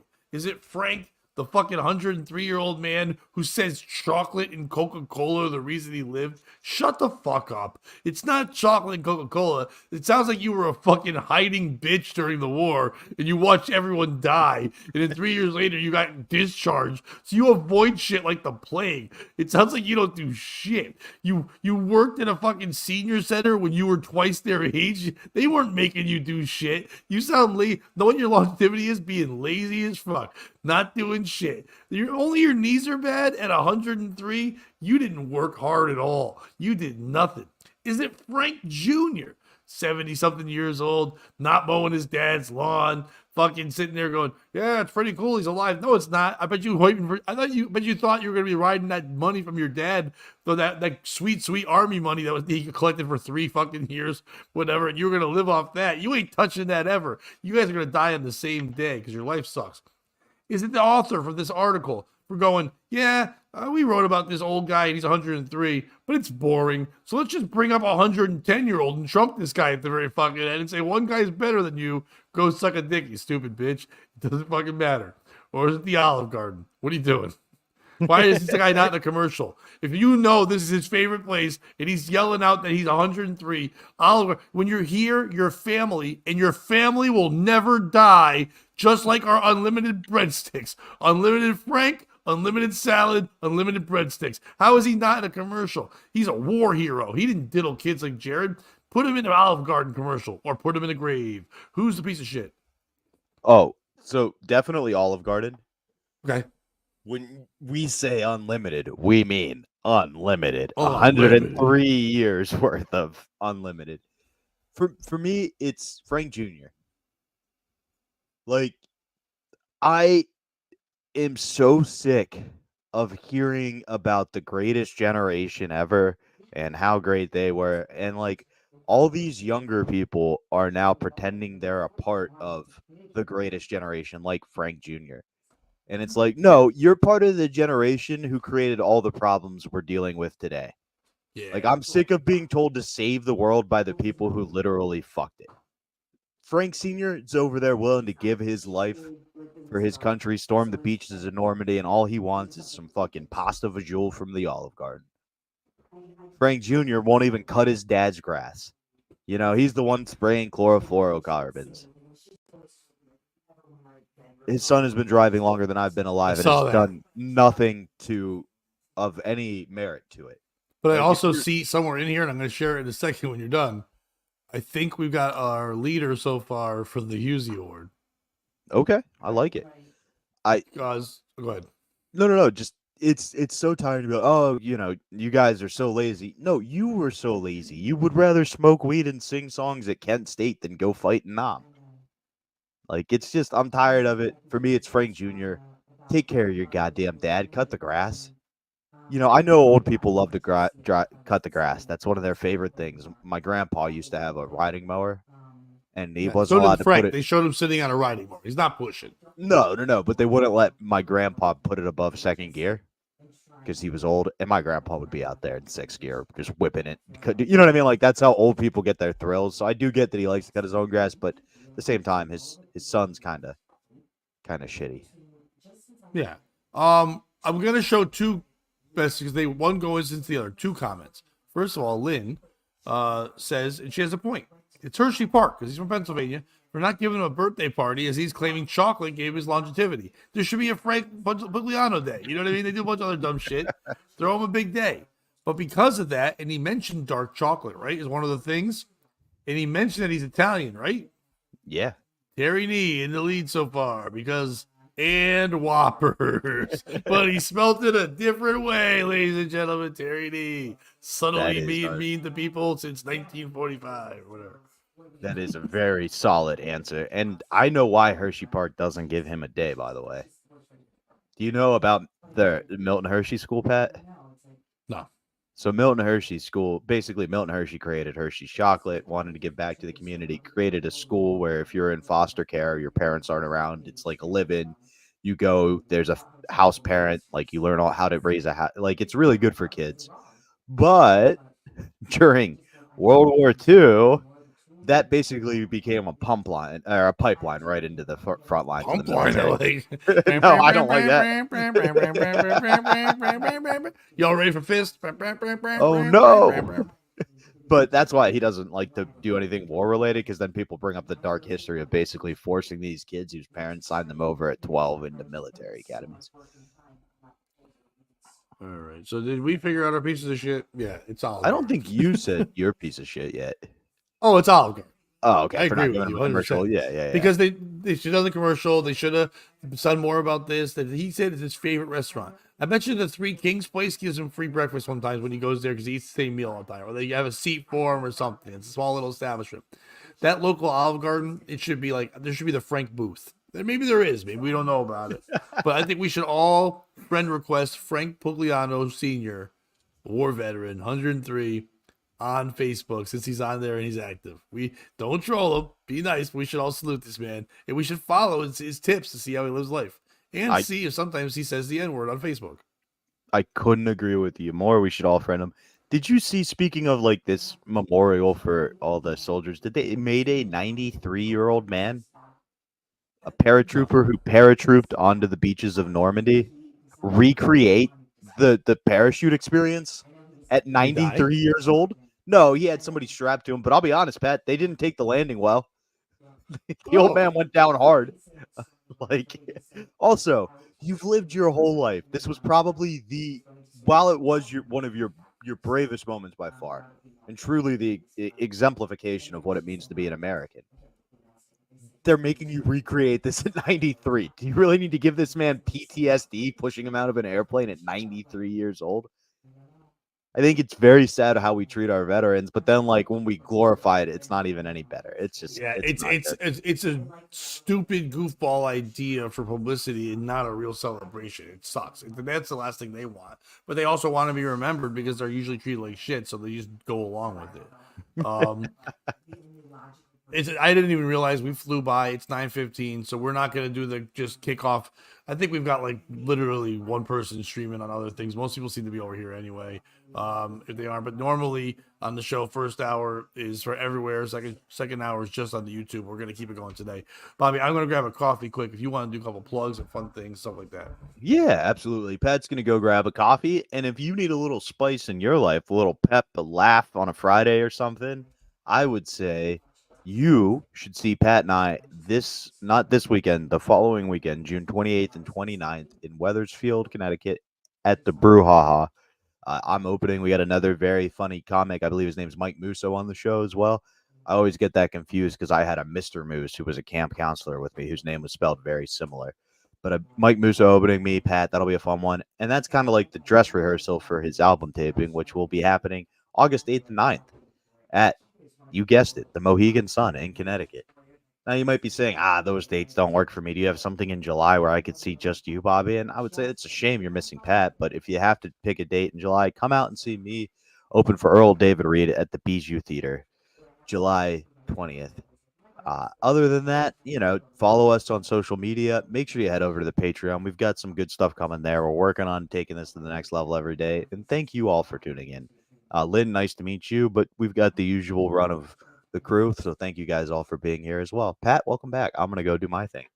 You do your thing while I do all the corrections to everything you said wrong. First of all, his name's Mike Massaro. It's not Musso in any way, shape, or form. Go ahead. You go do it. Walk. I want to hear what I screwed up. Well, you left out the most important of the 3 days. We're August 8th, 9th, and 10th at Comics. Though there's actually 2 shows on the 10th. It's a Saturday, 6 and 8. That's probably the show most people go to, the ones trying to sell out right away first. So it's not just 8th and 9th at all. We have those shows there. But besides that, you got everything else right. So just Mike Massaro, I understand. We don't mean to confuse him with the guy you knew named Moose, but also more importantly, you got the dates right for Wethersfield, so that's good. But yeah, go off and do your thing for a second. And we do hope you go to those things. But more importantly, if you guys do me a favor, if you could go right now, and while you're watching this on the YouTube, you can hit like, you can subscribe, and if you even do a big favor and hit the share. It's the arrow right there, hit share, and just put little smiley faces on top as your post, or just like, hey, watch this, or this is what I'm watching in the mornings, or a fun morning show. Let's get more people on board to watch this thing. And if you're feeling like you really want to support the show, head on over to our Patreon and join there. It's for little as $3 a month. You get the episodes is this. You can kick right over there. In case you don't want to go over to the YouTube, you can watch them there. But each and every Thursday, you get your own bonus show only on the Patreon called Thursday Thoughts. We take our favorite story or the one we think we can find more jokes in from the week's stories that we do, and we deep dive into it and go even harder. Last week, we had a hilarious one about LGBTQIA+. We broke down each and every letter. Bobby and I learned what those were, and then we added our own letters and made new things on there. So in our flag, it also has an O and a D, or a D and an O. What do you want to do? Maybe do is better. LGBTQIA plus do. Me equals me and you, whatever it is. But yeah, besides that, also what I've got coming up soon, I've got this Thursday, I'm at Comics Mohegan Sun, hosting the finals of this comedy contest that's been happening there for a while at 10 p.m. So go check that out. On Friday, I am at the Riverwalk Social in Derby with a fun show. A friend of mine, Brian Blackmore, is headlining that. If you know him from social media and TikTok, so he's viral on there with some crazy videos and fun things. He's going to be headlining that show. I'll be hosting that. A bunch of young comics on the show as well. I will be on 95.9 The Fox in Fairfield County, but you also can go to their website and stream it, 959thefox.com, or you can also go and download their app, 959 The Fox, the app. Check that out as well. And I will be on the air from, but not today. Today is a holiday, so they're not doing any radio. But Tuesday through Friday, I'll be on from 2 to 7. So you can listen to like modern classic rock, Pearl Jam, all the grunge stuff, the new metal things of that. And like those bands' music of today as well on there with me saying dumb shit in between. So go check that out as well. And if you have a suggestion by watching today's or any of the shows this week before Thursday that you want us to cover for the Thursday Thoughts, please let us know in the comments here. Or if you're on the Patreon, just tell us there, hey, cover this.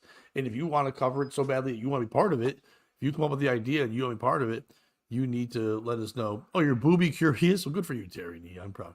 If you want to have a suggestion for that, you want to be part of the show as well on the Thursday Thoughts, let us know, and you can be on the show on the Patreon. And here's Bobby, and he's back. What's up, Pat? You did it. We did That's it. all right. It's fun to have corrections. My favorite part of that when I get breaks is that right when I say I'm going to get a coffee, you go, Pat's going to get a coffee, in case they did not understand the translation. It's my favorite segue you do. Say, Pat's going to go do this. And then I try to figure out how to put pep in people's steps by telling them the wrong dates to our shows. You did your best, and your best just wasn't good enough. No, it's fine. Do you have another story, or do I have to do more? I do have another story. I apologize. Yeah. Pat, this is the fat woman story I know you've been waiting for all day. Fat. Oh, did I tell you my new idea for a joke? No, please. You like better this one than the part? story. I don't think it's gonna be on the album.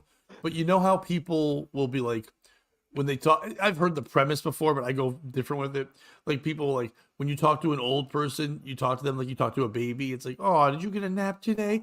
Oh, did you change yourself? Oh, look at you. Did you eat all your food? And like same thing with people in wheelchairs. You treat them like dogs. You're like, oh, did you use a special door to get in? Oh, look at you getting around, like shit like that. I say we should also talk to obese people like we talk, like a grandmother talks to like her grandchildren she hasn't seen in a while when they're teenagers, and be like, look how much you've grown. Oh, you're so big now. Yeah, right. Oh my God, you must be eating your mother out of house and home. Look at you. That's amazing. And then the fourth part is about how we should talk to trans people like we talk to 2-year-olds who dress themselves. Is that your mommy's dress? Oh, look at that. Look, those shoes are too big for you. That's crazy. Is that your dad's penis? What you're doing is called playing pretend. You can imagine you're a boy. I don't even know what Terry's message means, but he probably wins for being racist, but I'm not even going to try it. What's PennDOT? The Pennsylvania Department of Transportation. Oh, Jesus Christ. Well, Terry wins. Terry is the usually winner of the day. Okay, all right. Let's just move on. I like my jobs. Okay, all right. I just had background checks for stuff. Okay, we move on. All right. They're watching this right now. That's what the progress report is. That's Watching the progress report. You better not read it. I didn't read it. I just gotta mention it. And it's not up. Please leave me alone. All right, sorry, Bobby. Go ahead. The fatties. No, you know. Don't say no. No, fatty. No, fatty. No, no more. Woman sues Cold Stone Creamery over pistachio ice cream not containing pistachios. She got a lawyer, like, for real? Yeah. A popular Holy ice shit. cream chain is facing a lawsuit over deceptive advertising after a Long Island woman, because why not, discovered pistachio ice cream may not actually contain pistachios. How'd she find this out? Well, I'm glad you asked, Pat. Jenna Marie Duncan of Farmingdale, New York, Dunkin', filed you fat shit. You're named after donuts, you fat piece of shit. Or Duncan Hines, you monster. 31 flavors. Baskin Robbins, bitch. You should have tried that instead. Yeah. New York, so she filed the class action lawsuit against Cold Stone Creamery, saying she purchased pistachio ice cream from a Cold Stone location in July 2022 and reasonably believed that pistachio ice cream she purchased from the defendant contained pistachio. However, Duncan later learned on the company's website that there was no pistachios in the ice cream, rather, pistachio flavoring that consisted of water, ethanol, propylene glycol, and natural and artificial flavor, yellow number 5 and blue number 1, according to the lawsuit. A document of ice cream ingredients found on Cold Stone's website shows the pistachio ice cream containing pistachio flavoring. The lawsuit claims that Duncan, had she known the product did not contain pistachio, she would have not purchased it or would have paid significantly less for it. When consumers purchase pistachio ice cream, they expect pistachios, not a concoction of processed ingredients. The lawsuit also claims that Cold Stone's mango, coconut, mint, and orange and butter pecan ice cream flavors, as well as its orange sorbet flavor, are merely flavored after their named ingredients, which Duncan says is not what consumers expect. The defendant in the case is Kala Franchising, a company that owns chains such as Cold Stone Creamery, Wetzel's Pretzels, Baja Fresh, and Blimpie. According to the lawsuit, Calls has sought to have the case dismissed, arguing that a detailed list of ice cream ingredients are listed online. Who is the piece of shit in the story? Lynn beat me to mine. I love it.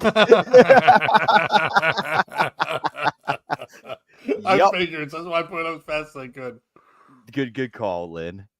Is it the woman for clearly trying to murder her husband by getting nuts in his ice cream? Is it the ice cream place? Like, all you would have to do is call it something flavored ice cream, right? Like if it was pistachio flavored ice cream or orange flavored ice cream, then you're getting away of all the legal ramifications of implying it's that. Is it this fat bitch who ate her pint of pistachio ice cream and went, I didn't taste any pistachios in my teeth. Let me check what's on the website. Pat, who's your piece of shit? First of all, don't eat ice cream, then do research. Do research, then eat ice cream.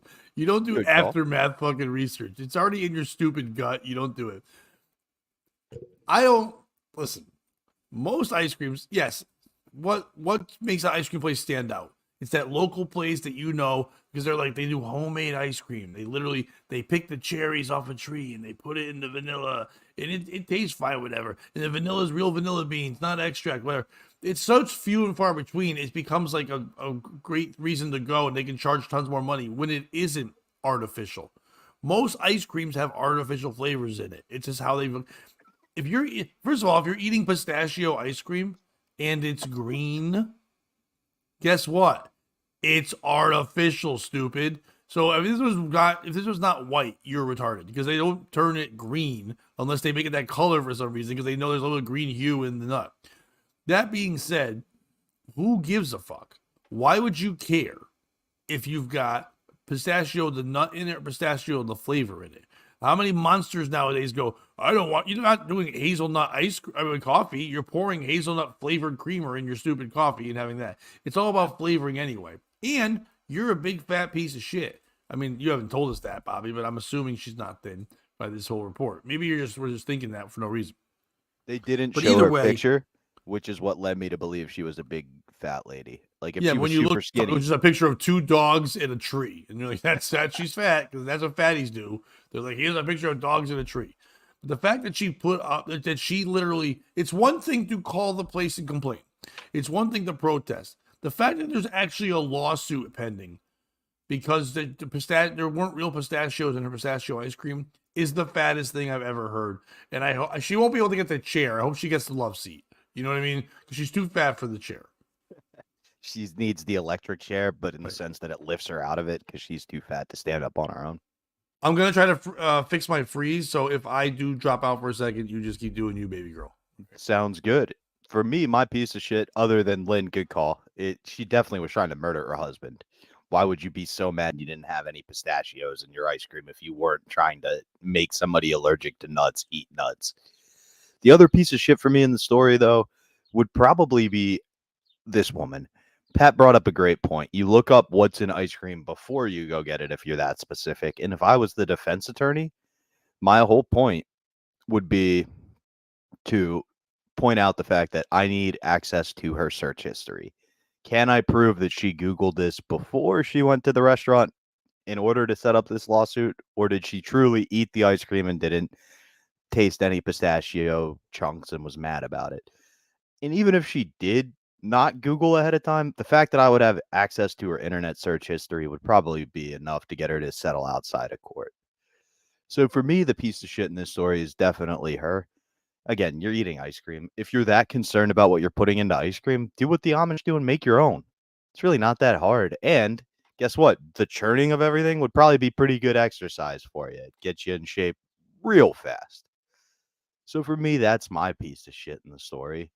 While we wait for Pat to come back, I did want to tell a fun little anecdote I came across recently. The country of Turkey, right? They were mad because Russia did something. Like Russia shot down a Turkish air flight by accident, so the Turkish people were mad, and as a result, they stormed the streets and went to the embassy and burned down the Denmark embassy or the Netherlands embassy because the flag's the opposite of Russia. They got confused. So then in 2017, the prime minister of Turkey is flying to the Netherlands in order to try to get some votes from the Turkish people who have migrated there. And what happens? Well, the Netherlands didn't forget that whole burning of the embassy thing, so they shot down the Turkish airline. And what did the Turkish people do? Well, they wanted to send a message, so they took to the streets and they burned the French flag because again, it looks similar, but they're just off. So Turkey kind of screws up everything. Constantinople might have been better than Istanbul, if you catch my drift. Well, I don't know if we're getting Pat back. I was hoping my fun little anecdote in the meantime would be enough to get him unfrozen. I'm guessing he's coming soon. He told you about where you could see us and our dates coming up. I already told you where to check me out. Today, right after this at noon, we will have a live Davy Mac sports program. Word on the street is a certain Big A whose birthday was this weekend may swing by. Along those lines, if you're friends with Big A on any of the social media, send him some love. It was his birthday. The best I could do was take him to my shitty show at Soho. So send him some love. I'm sure he'd appreciate that. Today's Monday, and we're going to go in the migrated from Poland. Good point, Terry. Typically, those people need extra help screwing in light bulbs. Uh, don't know if Pat's coming back. I think we covered most of our stories. Let me see. Do I have one more here I could kind of start presenting in the meantime? It's not looking like it. I think I covered all the stories I had today. Father's Day. It is interesting how on Mother's Day you can't get a reservation anywhere in the world, right? Every table is booked up, everything. But Father's Day, they expect the fathers to go out and grill, which if that's your sanctuary, great. But it also feels like maybe take something off Dad's plate for that day, you know? Do I go to the Calder Cup games, Terry? I can't put the comments up because I'm not in charge of it, but I have been to a few. I actually have a Bears hat over on the wall that I wear sometimes. The Bears, if you don't know, are an AHL team based in Hershey. And honestly, they're too good at minor league hockey. Like they win once every 3 or 4 years, and it's like, why are the Capitals, the team you feed to, not that good then? You're almost the best at having the second best. It's like winning the Special Olympics. You're like, yeah, you're the best of this, but we had to set some specific rules in place. Also, the Bears used to live behind our local ice cream place, which was called King Kong Creamery.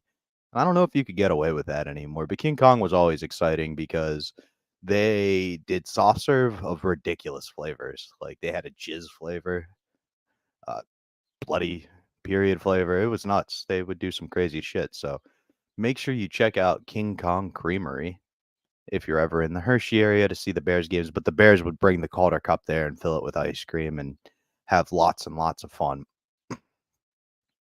I'm gonna text Pat and see if he's coming back. I don't know if he is. I'm not good without prep. Was it Creamery with a K? No, Blaze, but we all knew what it meant. Yes, the King Kong Creamery. And we didn't have a ton of diversity in the area, so no one was really around to be like, "What's this all about?" But what was that all about? The world may never know. Thank you, Harry. You're the valedictorian of the Special Olympics. Terry, good point. Um, let's see. Oh, the last text I have from Pat is about the mentally ill guy who was driving a cart. Who is someone I hate? Great question, Terry. I try not to hate anyone, but if I had to choose one person in particular, it's Coach Calipari, the men's basketball coach. Oh, I thought we had him for a second, but he was just cock teasing us. John Calipari. And here's why I hate John Calipari. He screws over every school he was at. He was at Massachusetts, investigated for illegal recruiting. Then he came to Memphis, where I met him, and went to his basketball camp, where he also left and was, oh, wait, recruiting allegations screwed the school, but he gets to go coach at Kentucky and create the one and done system. But the real reason I hate John Calipari is when he was coaching this camp, sold bobbleheads of himself and his kids. None of his kids made it to the NBA. I don't even know if his daughter played women's college basketball, but they were $75 a piece. $75 for a bobblehead. It was an extra 25 for him to autograph it. And it was just like there were literal legends there, you know?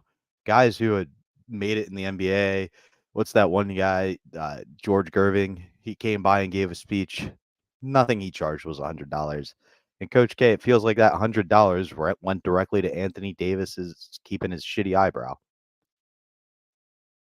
The kids thing is extra messed up, Harry. Yeah, I really did not like Coach Cal. I also, my cousin, who's a basketball coach now, who was very good at basketball, came down and we were the same age. And he got moved up. We were in 8th grade. So he got moved up to play in the high school division and had a very long camp because the inner city kids at Memphis were just dunking nonstop. I specifically threw my tryout to make sure I ended up with the 8th graders and still didn't have much of a better week because a lot of 8th graders could still dunk, but it was better than, a couple kids who went and played D1 sports. I tend to root more for players than for teams, Terry. Like if I had to pick my favorite team of all time, it would probably be the 1980s Olympics. Men's hockey team, the Miracle on Ice team. Mike Eruzione scored the game-winning goal after not scoring all the playoffs.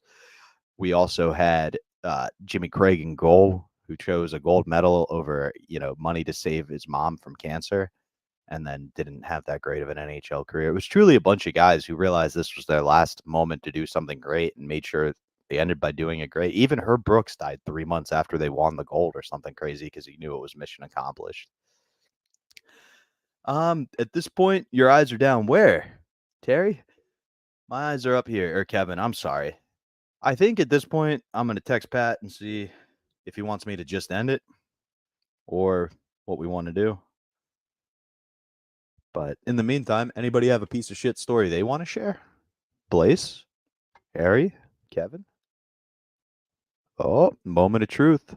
Thank God. Jesus Christ. I could see you. It wouldn't let me come back in. It was nuts. I was like sitting there for a while. Allow me to first apologize to you because you were dealing with the frustrating and getting in, and I had to listen to my shitty thing. And secondly, I'd like to apologize for the audience for that rambling. No, what I see here, everybody loved it. Harry's like, yeah, you're the best, whatever. You had Blaze come back. Everybody was waiting for me to leave. Well, Harry said that because I was like, I fucking suck at this, and he was like, "You're the man. Relax. I'll ask you questions." But What did yeah. I miss about kids? Oh, he asked me one person I hate, and I said John Calipari used to sell bobbleheads heads of him and himself and his kids at team camp, Oh, man, that's not a good time. and All right. $75 for a bobblehead, Pat. All right. Well, that's a good deal, $75. I think. I once paid a guy who was handicapped in a wheelchair. His name was Bob Held, but he called himself Bobblehead because he just had a head and his whole body was paralyzed. And I paid him $75 to be on the show once. So I've paid $75 for a bobblehead. Okay. Rest in peace, bobblehead. He's obviously not alive anymore. That those guys don't live that long. But I thought you were all going to right. say you once paid $75 for a co-host who couldn't handle 3 minutes by himself. You're doing great. I'm sure you're doing great. Family Feud contestant. Have you heard about this guy, Bobby? The guy who made a joke and shit on his wife? No. It What went happened? super viral. I don't think you and I or our audience are going to think this is that crazy of a joke, but a lot of people think it's brutal and it was fucked up. It sounds just corny to me, but Family Feud contestant insults wife for 49 years with a brutal joke. My jaw dropped. And he was on there and he was talking up there. Steve Harvey's interviewing him and all this stuff. And at one point, the guy's like, I've done this in my life, that in my life. I'm retired now, and I've been married for 49 years. And Steve Harvey's like, what's the secret to it? He's like, well, for our 25th anniversary, we went to China, and I can't wait to go back on our 50th and pick her up. It's stupid, but whatever. It's just he didn't really leave his wife in.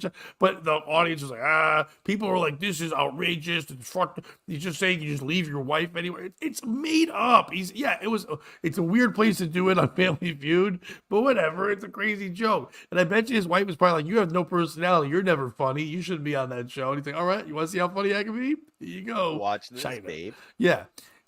But then he got a lot of backlash and outrage, stuff like that. People were like, this is messed up. And then also when he shared it, the video, people know about this because when he shared the video, he didn't say, watch me make fun of my wife. He said, watch me answer all of Steve Harvey's questions. So he just posted it like it was a regular Family Feud clip. And he doesn't even like think about how he said this stupid fucking thing and fucking made a joke. So who's the piece of shit in the story? Is it the guy for going on there making a shitty dad joke, husband joke? It's whatever. It was crap. Is it the wife for obviously being so annoying for 49 years? This guy's had to think about a joke where he could leave her in China, a place we're not even friendly with, was the choice. You could go a lot of other places, you know what I mean? In the joke, you like your wife. You like, we went to Jamaica for our 25th anniversary because you'd believe Jamaica is a vacation spot, and I'm gonna go get her in 25 years. But why did they go to China? That's what they should investigate. What were they doing in China 25 years ago? So were they part of the Beijing Games? What the fuck was they doing there? So is it Steve Harvey? Come on, man. You laugh whenever a woman goes, what's something someone exaggerates, and a lady goes 69, and they go ha ha, and they all laugh and shit. It's like, it doesn't even make sense, it's like whatever. But this guy says something, you're like, oh, that's too much. It's not too much, Steve Harvey. You've said awful things. You're an awful man. You have a terrible mustache. You're an evil overlord. You're part of the Illuminati. Who gives a fuck? Why do you have that job? Why are you in charge of Family Feud? You didn't earn that. What the fuck happened? Who's the piece of Steve shit? done killed the baby. Steve done left the girl in China. He left the man in China, Chinatown. You don't do that. Hope he came back with an egg roll at least. The piece of shit in this story is anybody Or is mad the at comment? this? By the way, the other one is it the commenters for being all mad and outraged for dumb shit? Go ahead. It's Steve Harvey and the commenters. Because do you know what would happen in China if this guy wanted to leave his wife? Like, they just find her headless body in the street somewhere. Like, he made a joke about leaving his wife in a shitty place. He didn't actually murder her, like happens in a lot of countries throughout the world. You know what happens in India if your husband dies? No. They poop on her? That would actually kind of probably put out the fire she gets thrown into so she dies with her husband.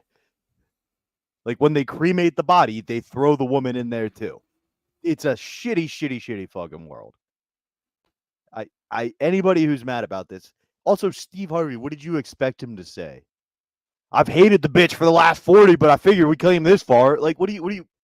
Nobody's happily married for 69 years. 69.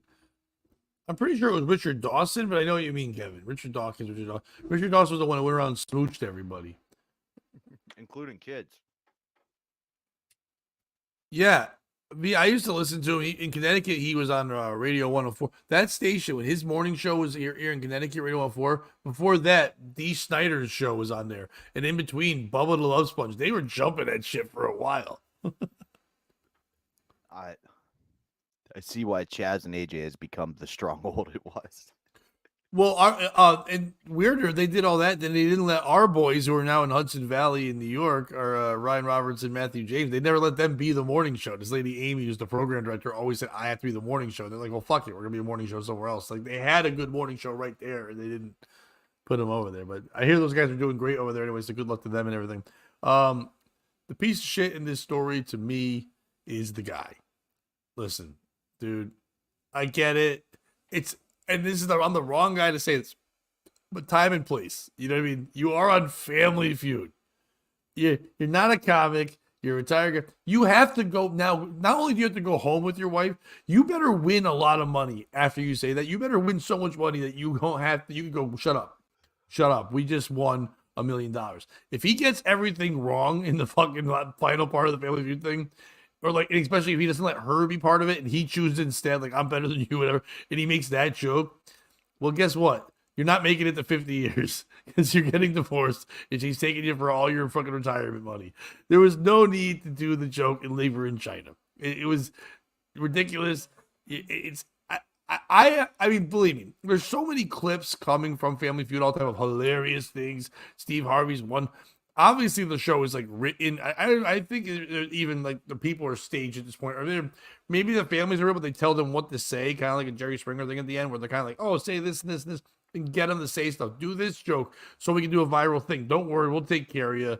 Nobody, we'll make sure it offends you, have you back on, so you can redeem yourself, so you're not an asshole in society. And it just feels it's such a bad joke and so stupid. And also the fact they chose China, somebody America's against, to make it worse, because you wouldn't choose that as a vacation destination. To sell a joke, you would say like, you know, we went to the Bahamas or we went on a cruise, and then I'm going back 25 years later to pick my wife back up. Like, that's the joke, because you would go somewhere good. Why were you going to China? Or were you buying children? If you did the thing where it was like we went on a cruise for our 25th, and every year I would go on a cruise to see her or something dumb, at least you would get it. But that's part of why I picked fucking, what's the guy's name? Steve Harvey. Yeah. The questions are written in a way so that they have to give dumb answers. Like, one will be like, you are going across the Mexican-U.S. border and you have drugs and you are a slut. Where do you hide the drugs? And then someone says vagina, and then Steve Harvey acts like it's the craziest thing he's ever. You know. Oh, no, you did it. Yeah, and it's like, we knew this is nothing. Husey, at least write the word guard so I can put it up and make it. That's not even a thing, a gar. Gar's the noise Steve Harvey made when he heard that joke. Gar! That's a cigar, not an egar. That's what it says written right there. That's how you pronounce that in any way. I don't know what anyway. I don't even know what that is. I think it's some kind of like sandwich. It's like, oh no, you didn't. But I think I have one more story, but I think we did it. I mean, maybe I should, because I left you alone for a couple of minutes, so maybe I should do one more thing. Why don't we do one more and give the people what they want? I don't know if they want this, because this is the story that's not the least of it. It might be fun. I don't really know much about it. I just kind of had it there in case. But parents of Westchester County kids against preferred pronouns sue school district. Oh, I like that. The parents of a group of Westchester County students who don't want to call their classmates and teachers by their preferred pronouns is suing the school district on First Amendment grounds. The federal lawsuit, brought on behalf of 3 identified parents by the right-wing advocacy group Parents Defending Education last week, or PDE, which is kind of like PED for pedophile. PDEO. Yeah. Last week claims the Croton Harmon school district policies punish students for their speech and compel them to mouth support for the district's preferred views at all times of day, whether it's school or not. Nearly a century of Supreme Court precedent makes two things clear. Minor students have the freedom to speak, and students do not abandon this freedom at the schoolhouse gate, the lawsuit said. Yet the Croton Harmon School District, along with its officials and Board of Education, has rules and regulations that punish students for engaging in protected speech. These speech codes deter students from expressing views about the political and social issues of the day that are outside the mainstream. They disregard decades of precedent. The suit, filed in federal court in White Plains, notes the plaintiff parents' deeply conservative views, which take aim at such issues as gay marriage, surrogate pregnancies, trans people, abortion, Black Lives Matter, and immigration. All the hits. It says their kids who share these views are afraid to talk about such topics because they fear their sharing their beliefs will be considered harassment based on the district policies against bullying, discrimination, and gender identity discrimination. For example, they fear that others will find their views hostile, ridiculing, or demeaning, and claim that their views interfere with their educational systems or their mental emotion well-being, especially if they share these views repeatedly, the suit says. And it goes to all these examples. We don't need any more examples. Who is the piece of shit? The story. Is it the school for not letting these kids say what they want to say? Listen, when I was at school, I wasn't allowed to say what I want to say. It didn't, but no one said, hey, Pat, you can't say that because of people's political beliefs. They just said, hey, Pat, shut up. Listen to your teacher or you're going to the principal.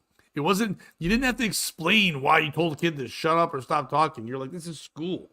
Shut up. And that was it. I don't know why we haven't gone back to that. Stop talking. You're a student. I'm a teacher. It didn't work on me, but at the same time, I knew that no one was going to listen to my shit. Because the teachers go, don't listen to Pat. If you want to be, you want to be a good person? Do you want to live your life well? Don't be like Pat. Like, all right, it was a little bit shaming, but whatever. I'm not mad at them for that. I get it. But you didn't have to do all this crap. Is it the parents and the kids? And obviously, I can't say the kids. It really is the parents because the kids can't hire a lawyer. So the parents are suing because of this speech thing. So your kids aren't allowed to go, I hate gays. Well, shouldn't they just be working on school anyway? Can't they do that when they get out of school? You know what I mean? Like work on your, if you work on all your money, if you get your school right, you can have so much money, you can yell whatever horse shit you want to yell. Why does it matter? What's the lawsuit gonna do? What if you do the lawsuit and you lose? Then what? Now your kids are going to get really ridiculed. You sued us. The gay kids are like, you can't do anything right, you straight stupids. And they're like, no, we can't even sue you anymore. It's just dumb. Is it the kids who were like, yeah, we should be allowed to be pronouns and stuff? What are we doing? You're like in 4th grade and you're playing outside. You don't have to be like, please call me a they. Well, they took the swings from me, so I beat they's ass. Like, who cares what you are? Your name is Carl. Just fucking be Carl. I'm not saying anything against pronouns stuff, but it doesn't have a place in school. You could do it afterward. At school, learn your math, your reading, writing, arithmetic, not your nouns. You know what I mean? Just do your dumb shit. We shouldn't be involved in any of these things. Shouldn't have lawsuits. Parents, focus on your kids. Teachers, focus on the kids. Everyone stop teaching kids these dumb things and let them learn it on their own later, like the rest of the pride people do. They all learned it after. They went to school. They got bullied. And they became proud. You learn from suffering a little bit. You let it go. I wasn't in a special ed class, Harry. I was just there sometimes with them. And special ed isn't gay. Gay's not a handicap unless you're golfing. Hey-o. So, who's the piece of shit in this story, Bobby? So, for me, I get the parents wanting their kids to feel like they should express themselves, and there's a good argument to be made that that's what these pronoun kids are going to experience in the future, right? You're going to be put in a world where there isn't a principal there to be like, hey, you got to make sure you use your pronoun. You might have a manager or something, but you may also find yourself in a position just in life where you're not able to enforce what you want to be called. I think there's a very simple solution. Somebody said it in there. Get rid of pronouns. I kicked Carl's ass because he was on the swings, right? Then you get rid of screwing up anybody's pronouns, the they, thems, the he, she's. Now, Can't say I he, think she's. Tried to slip that under your radar. Kind of Never. like some of those he she's. But and I know I'm king free speech, but for me, it's also we've created a situation in schools where you can't get punished for speaking freely. I'm sure you're familiar the Chris DiStefano joke about why he doesn't say the N word anymore. Have you heard No, that one? I'm not a huge Oh, Stefano fan, so I don't know. so basically, he goes, I used to say the N word. You want to know how it stopped? I said it one time on the basketball court, woke up an hour later and went, man, probably shouldn't use that word. Like, it's gone so anti-bullying at school. You can't hit somebody, you can't punch somebody. I've told the story on here before of Kobe, the probably gay kid I was at camp with, right? Where we were the counselors and he beat the shit out of the bigger kid and we let him get about 6 extra punches in before we broke up that fight. Because it was setting, like, if you can't have that response, it's hard to ensure free speech because then you can't really deal with the ramifications. Also, like, there's no Second Amendment at schools, right? That used to be the great way to make sure nobody went too far with the First Amendment. You could just bang, bang. But now that we're so like anti-school shooting, it's hard to be free speech at the same time. So for me, the piece of shit's the school. Tell the they thems to shut up, go by their actual names. Tell the people who like are so anti using the right pronouns, be like, hey, guess what? You're kind of a closeted gay. Most studies say when you're this angry about it as a kid, it You're probably has kind something to of a closet gay. yeah, like if you're that angry that you're going to sue us over it, you're telling us more about you than us. Like, just let people do it. I don't know. Everybody's a piece of shit in this story, But no else is particularly a the piece of kids. shit and banned from this podcast, Terry Nee. No, not our ace Yeah. reporter, Terry Nee. Fuck you. No, this was from WATP. We covered a Scorch story, and then Cardiff came on, the potato, and he was like, I don't know if anyone's ever noticed this, but Pat, you could probably play Scorch in the movie. They're like, oh, people have fucking noticed it since the first day I ever went on Compound Media until now. Every time someone's mentioned Scorch, it's always like, Pat looks like Scorch. Pat is gross. Da, da, da, da. And then they all try to be like cool about it. Like, oh, you're like better looking at him. Like, whatever. Fuck you. I hate this guy's existence. I'm tired of bringing it up. Every time there's Scorch, bring up Scorch all the fucking time. It doesn't fucking stop. All the goddamn time with the stupid Scorch shit. I get it. We look kind of alike. We have deeper voices. Whatever. You'll all be over. I've never seen a lot of your pictures, but you're not attractive people. Do you want to tell them about POS TV now, or should we tell them about that later? Listen, what I saw in their numbers, besides when they went viral for like him fucking up and talking shit during a band, did you hear about that? No. So they had a live band on, and he didn't know his mic was live, and he's like, we have these people in the studio, and man, do they suck. And you can hear on the thing. Now he tried to save it a week later by saying that he was talking about the audience that they had live there, not the band. The band's amazing. It definitely was not about the band. It was about the music. The music sucked. But and Terry's laughing. You are not banned, my friend. You know that obviously. But I think that'll do it for today's Monday, Juneteenth episode of POS. We appreciate all you guys being here. Sorry for a couple technical difficulties. Bobby froze and popped out for a minute. I was gone for about 15 minutes. We all did a bunch of things, but that's how we live, we love, we learn, all those things. Join us tomorrow morning at 8 a.m. for another edition of POS. Please jump over to the Patreon and join there so you can see the Thursday Thought shows. If you haven't seen those yet, they're great. What do you got? The only one that got banned banned was V. Yes. But Clownface, we like so much better than V. V sucks. Clownface is the best. Yeah, John said he will give you $500 for giving out Cardiff's name and address. Right. And then Cardiff doubled down on because also John also said if you dox Cardiff, he'll give you $500. And then John said, and if he doxes you by mistake, so Bobby, say you had a fake name, and he doxes you by mistake while doxing Cardiff, it says the wrong name, then he will give you another $500, so you get $1,000. So Cardiff was like, what if I dox myself to John? Like, and then John doxes me twice. Do I get $1,000? And it was like, this is why John's never going to win. Cardiff is so much smarter than him. And Cardiff does a great, I really do. There's certain guys out here that got into this world and they should have. Like they have a talent and a skill that wasn't being utilized other places. The guy's very good at podcasting and being entertaining. Say what you want a potato and things. He gets a lot of old men mad that he's a potato. And he just keeps they're really mad at him for just being silly. Dude, and that's what I wanted in life, is to be silly and have other people get mad that I'm being silly. So I really do like that guy. But it was fun to have him pop on the show too. So but yes, go over to the Patreon, join that. Like, subscribe, all those fun things there. Make sure you go grab tickets to see me and Bobby in Weathersfield at the end of this month, June 28th and 29th. Tickets available at comedycraftbeer.com. And write down your calendars, August 8th through 10th for the album recording. We should have the link this week for all that kind of stuff. If you want to see me this week, Thursday I'm at Comics Week in Sun, 10 p.m. Friday I'm in Derby at Twisted Vine. So go check out those things and listen to me all week, starting tomorrow on 95.9 The Fox. And then on Sunday, I'll be on 99.1 PLR as well. So, Bobby. This comes from Jethro on Twitter. He wanted me to end POS with this motivational note. If that 100 plus billion people have lived and died before we were born, and 99.9999% were right-wing extremists by today's standards, if they were alive today, they would be even more pissed off than you are, and they would be unbelievably violent.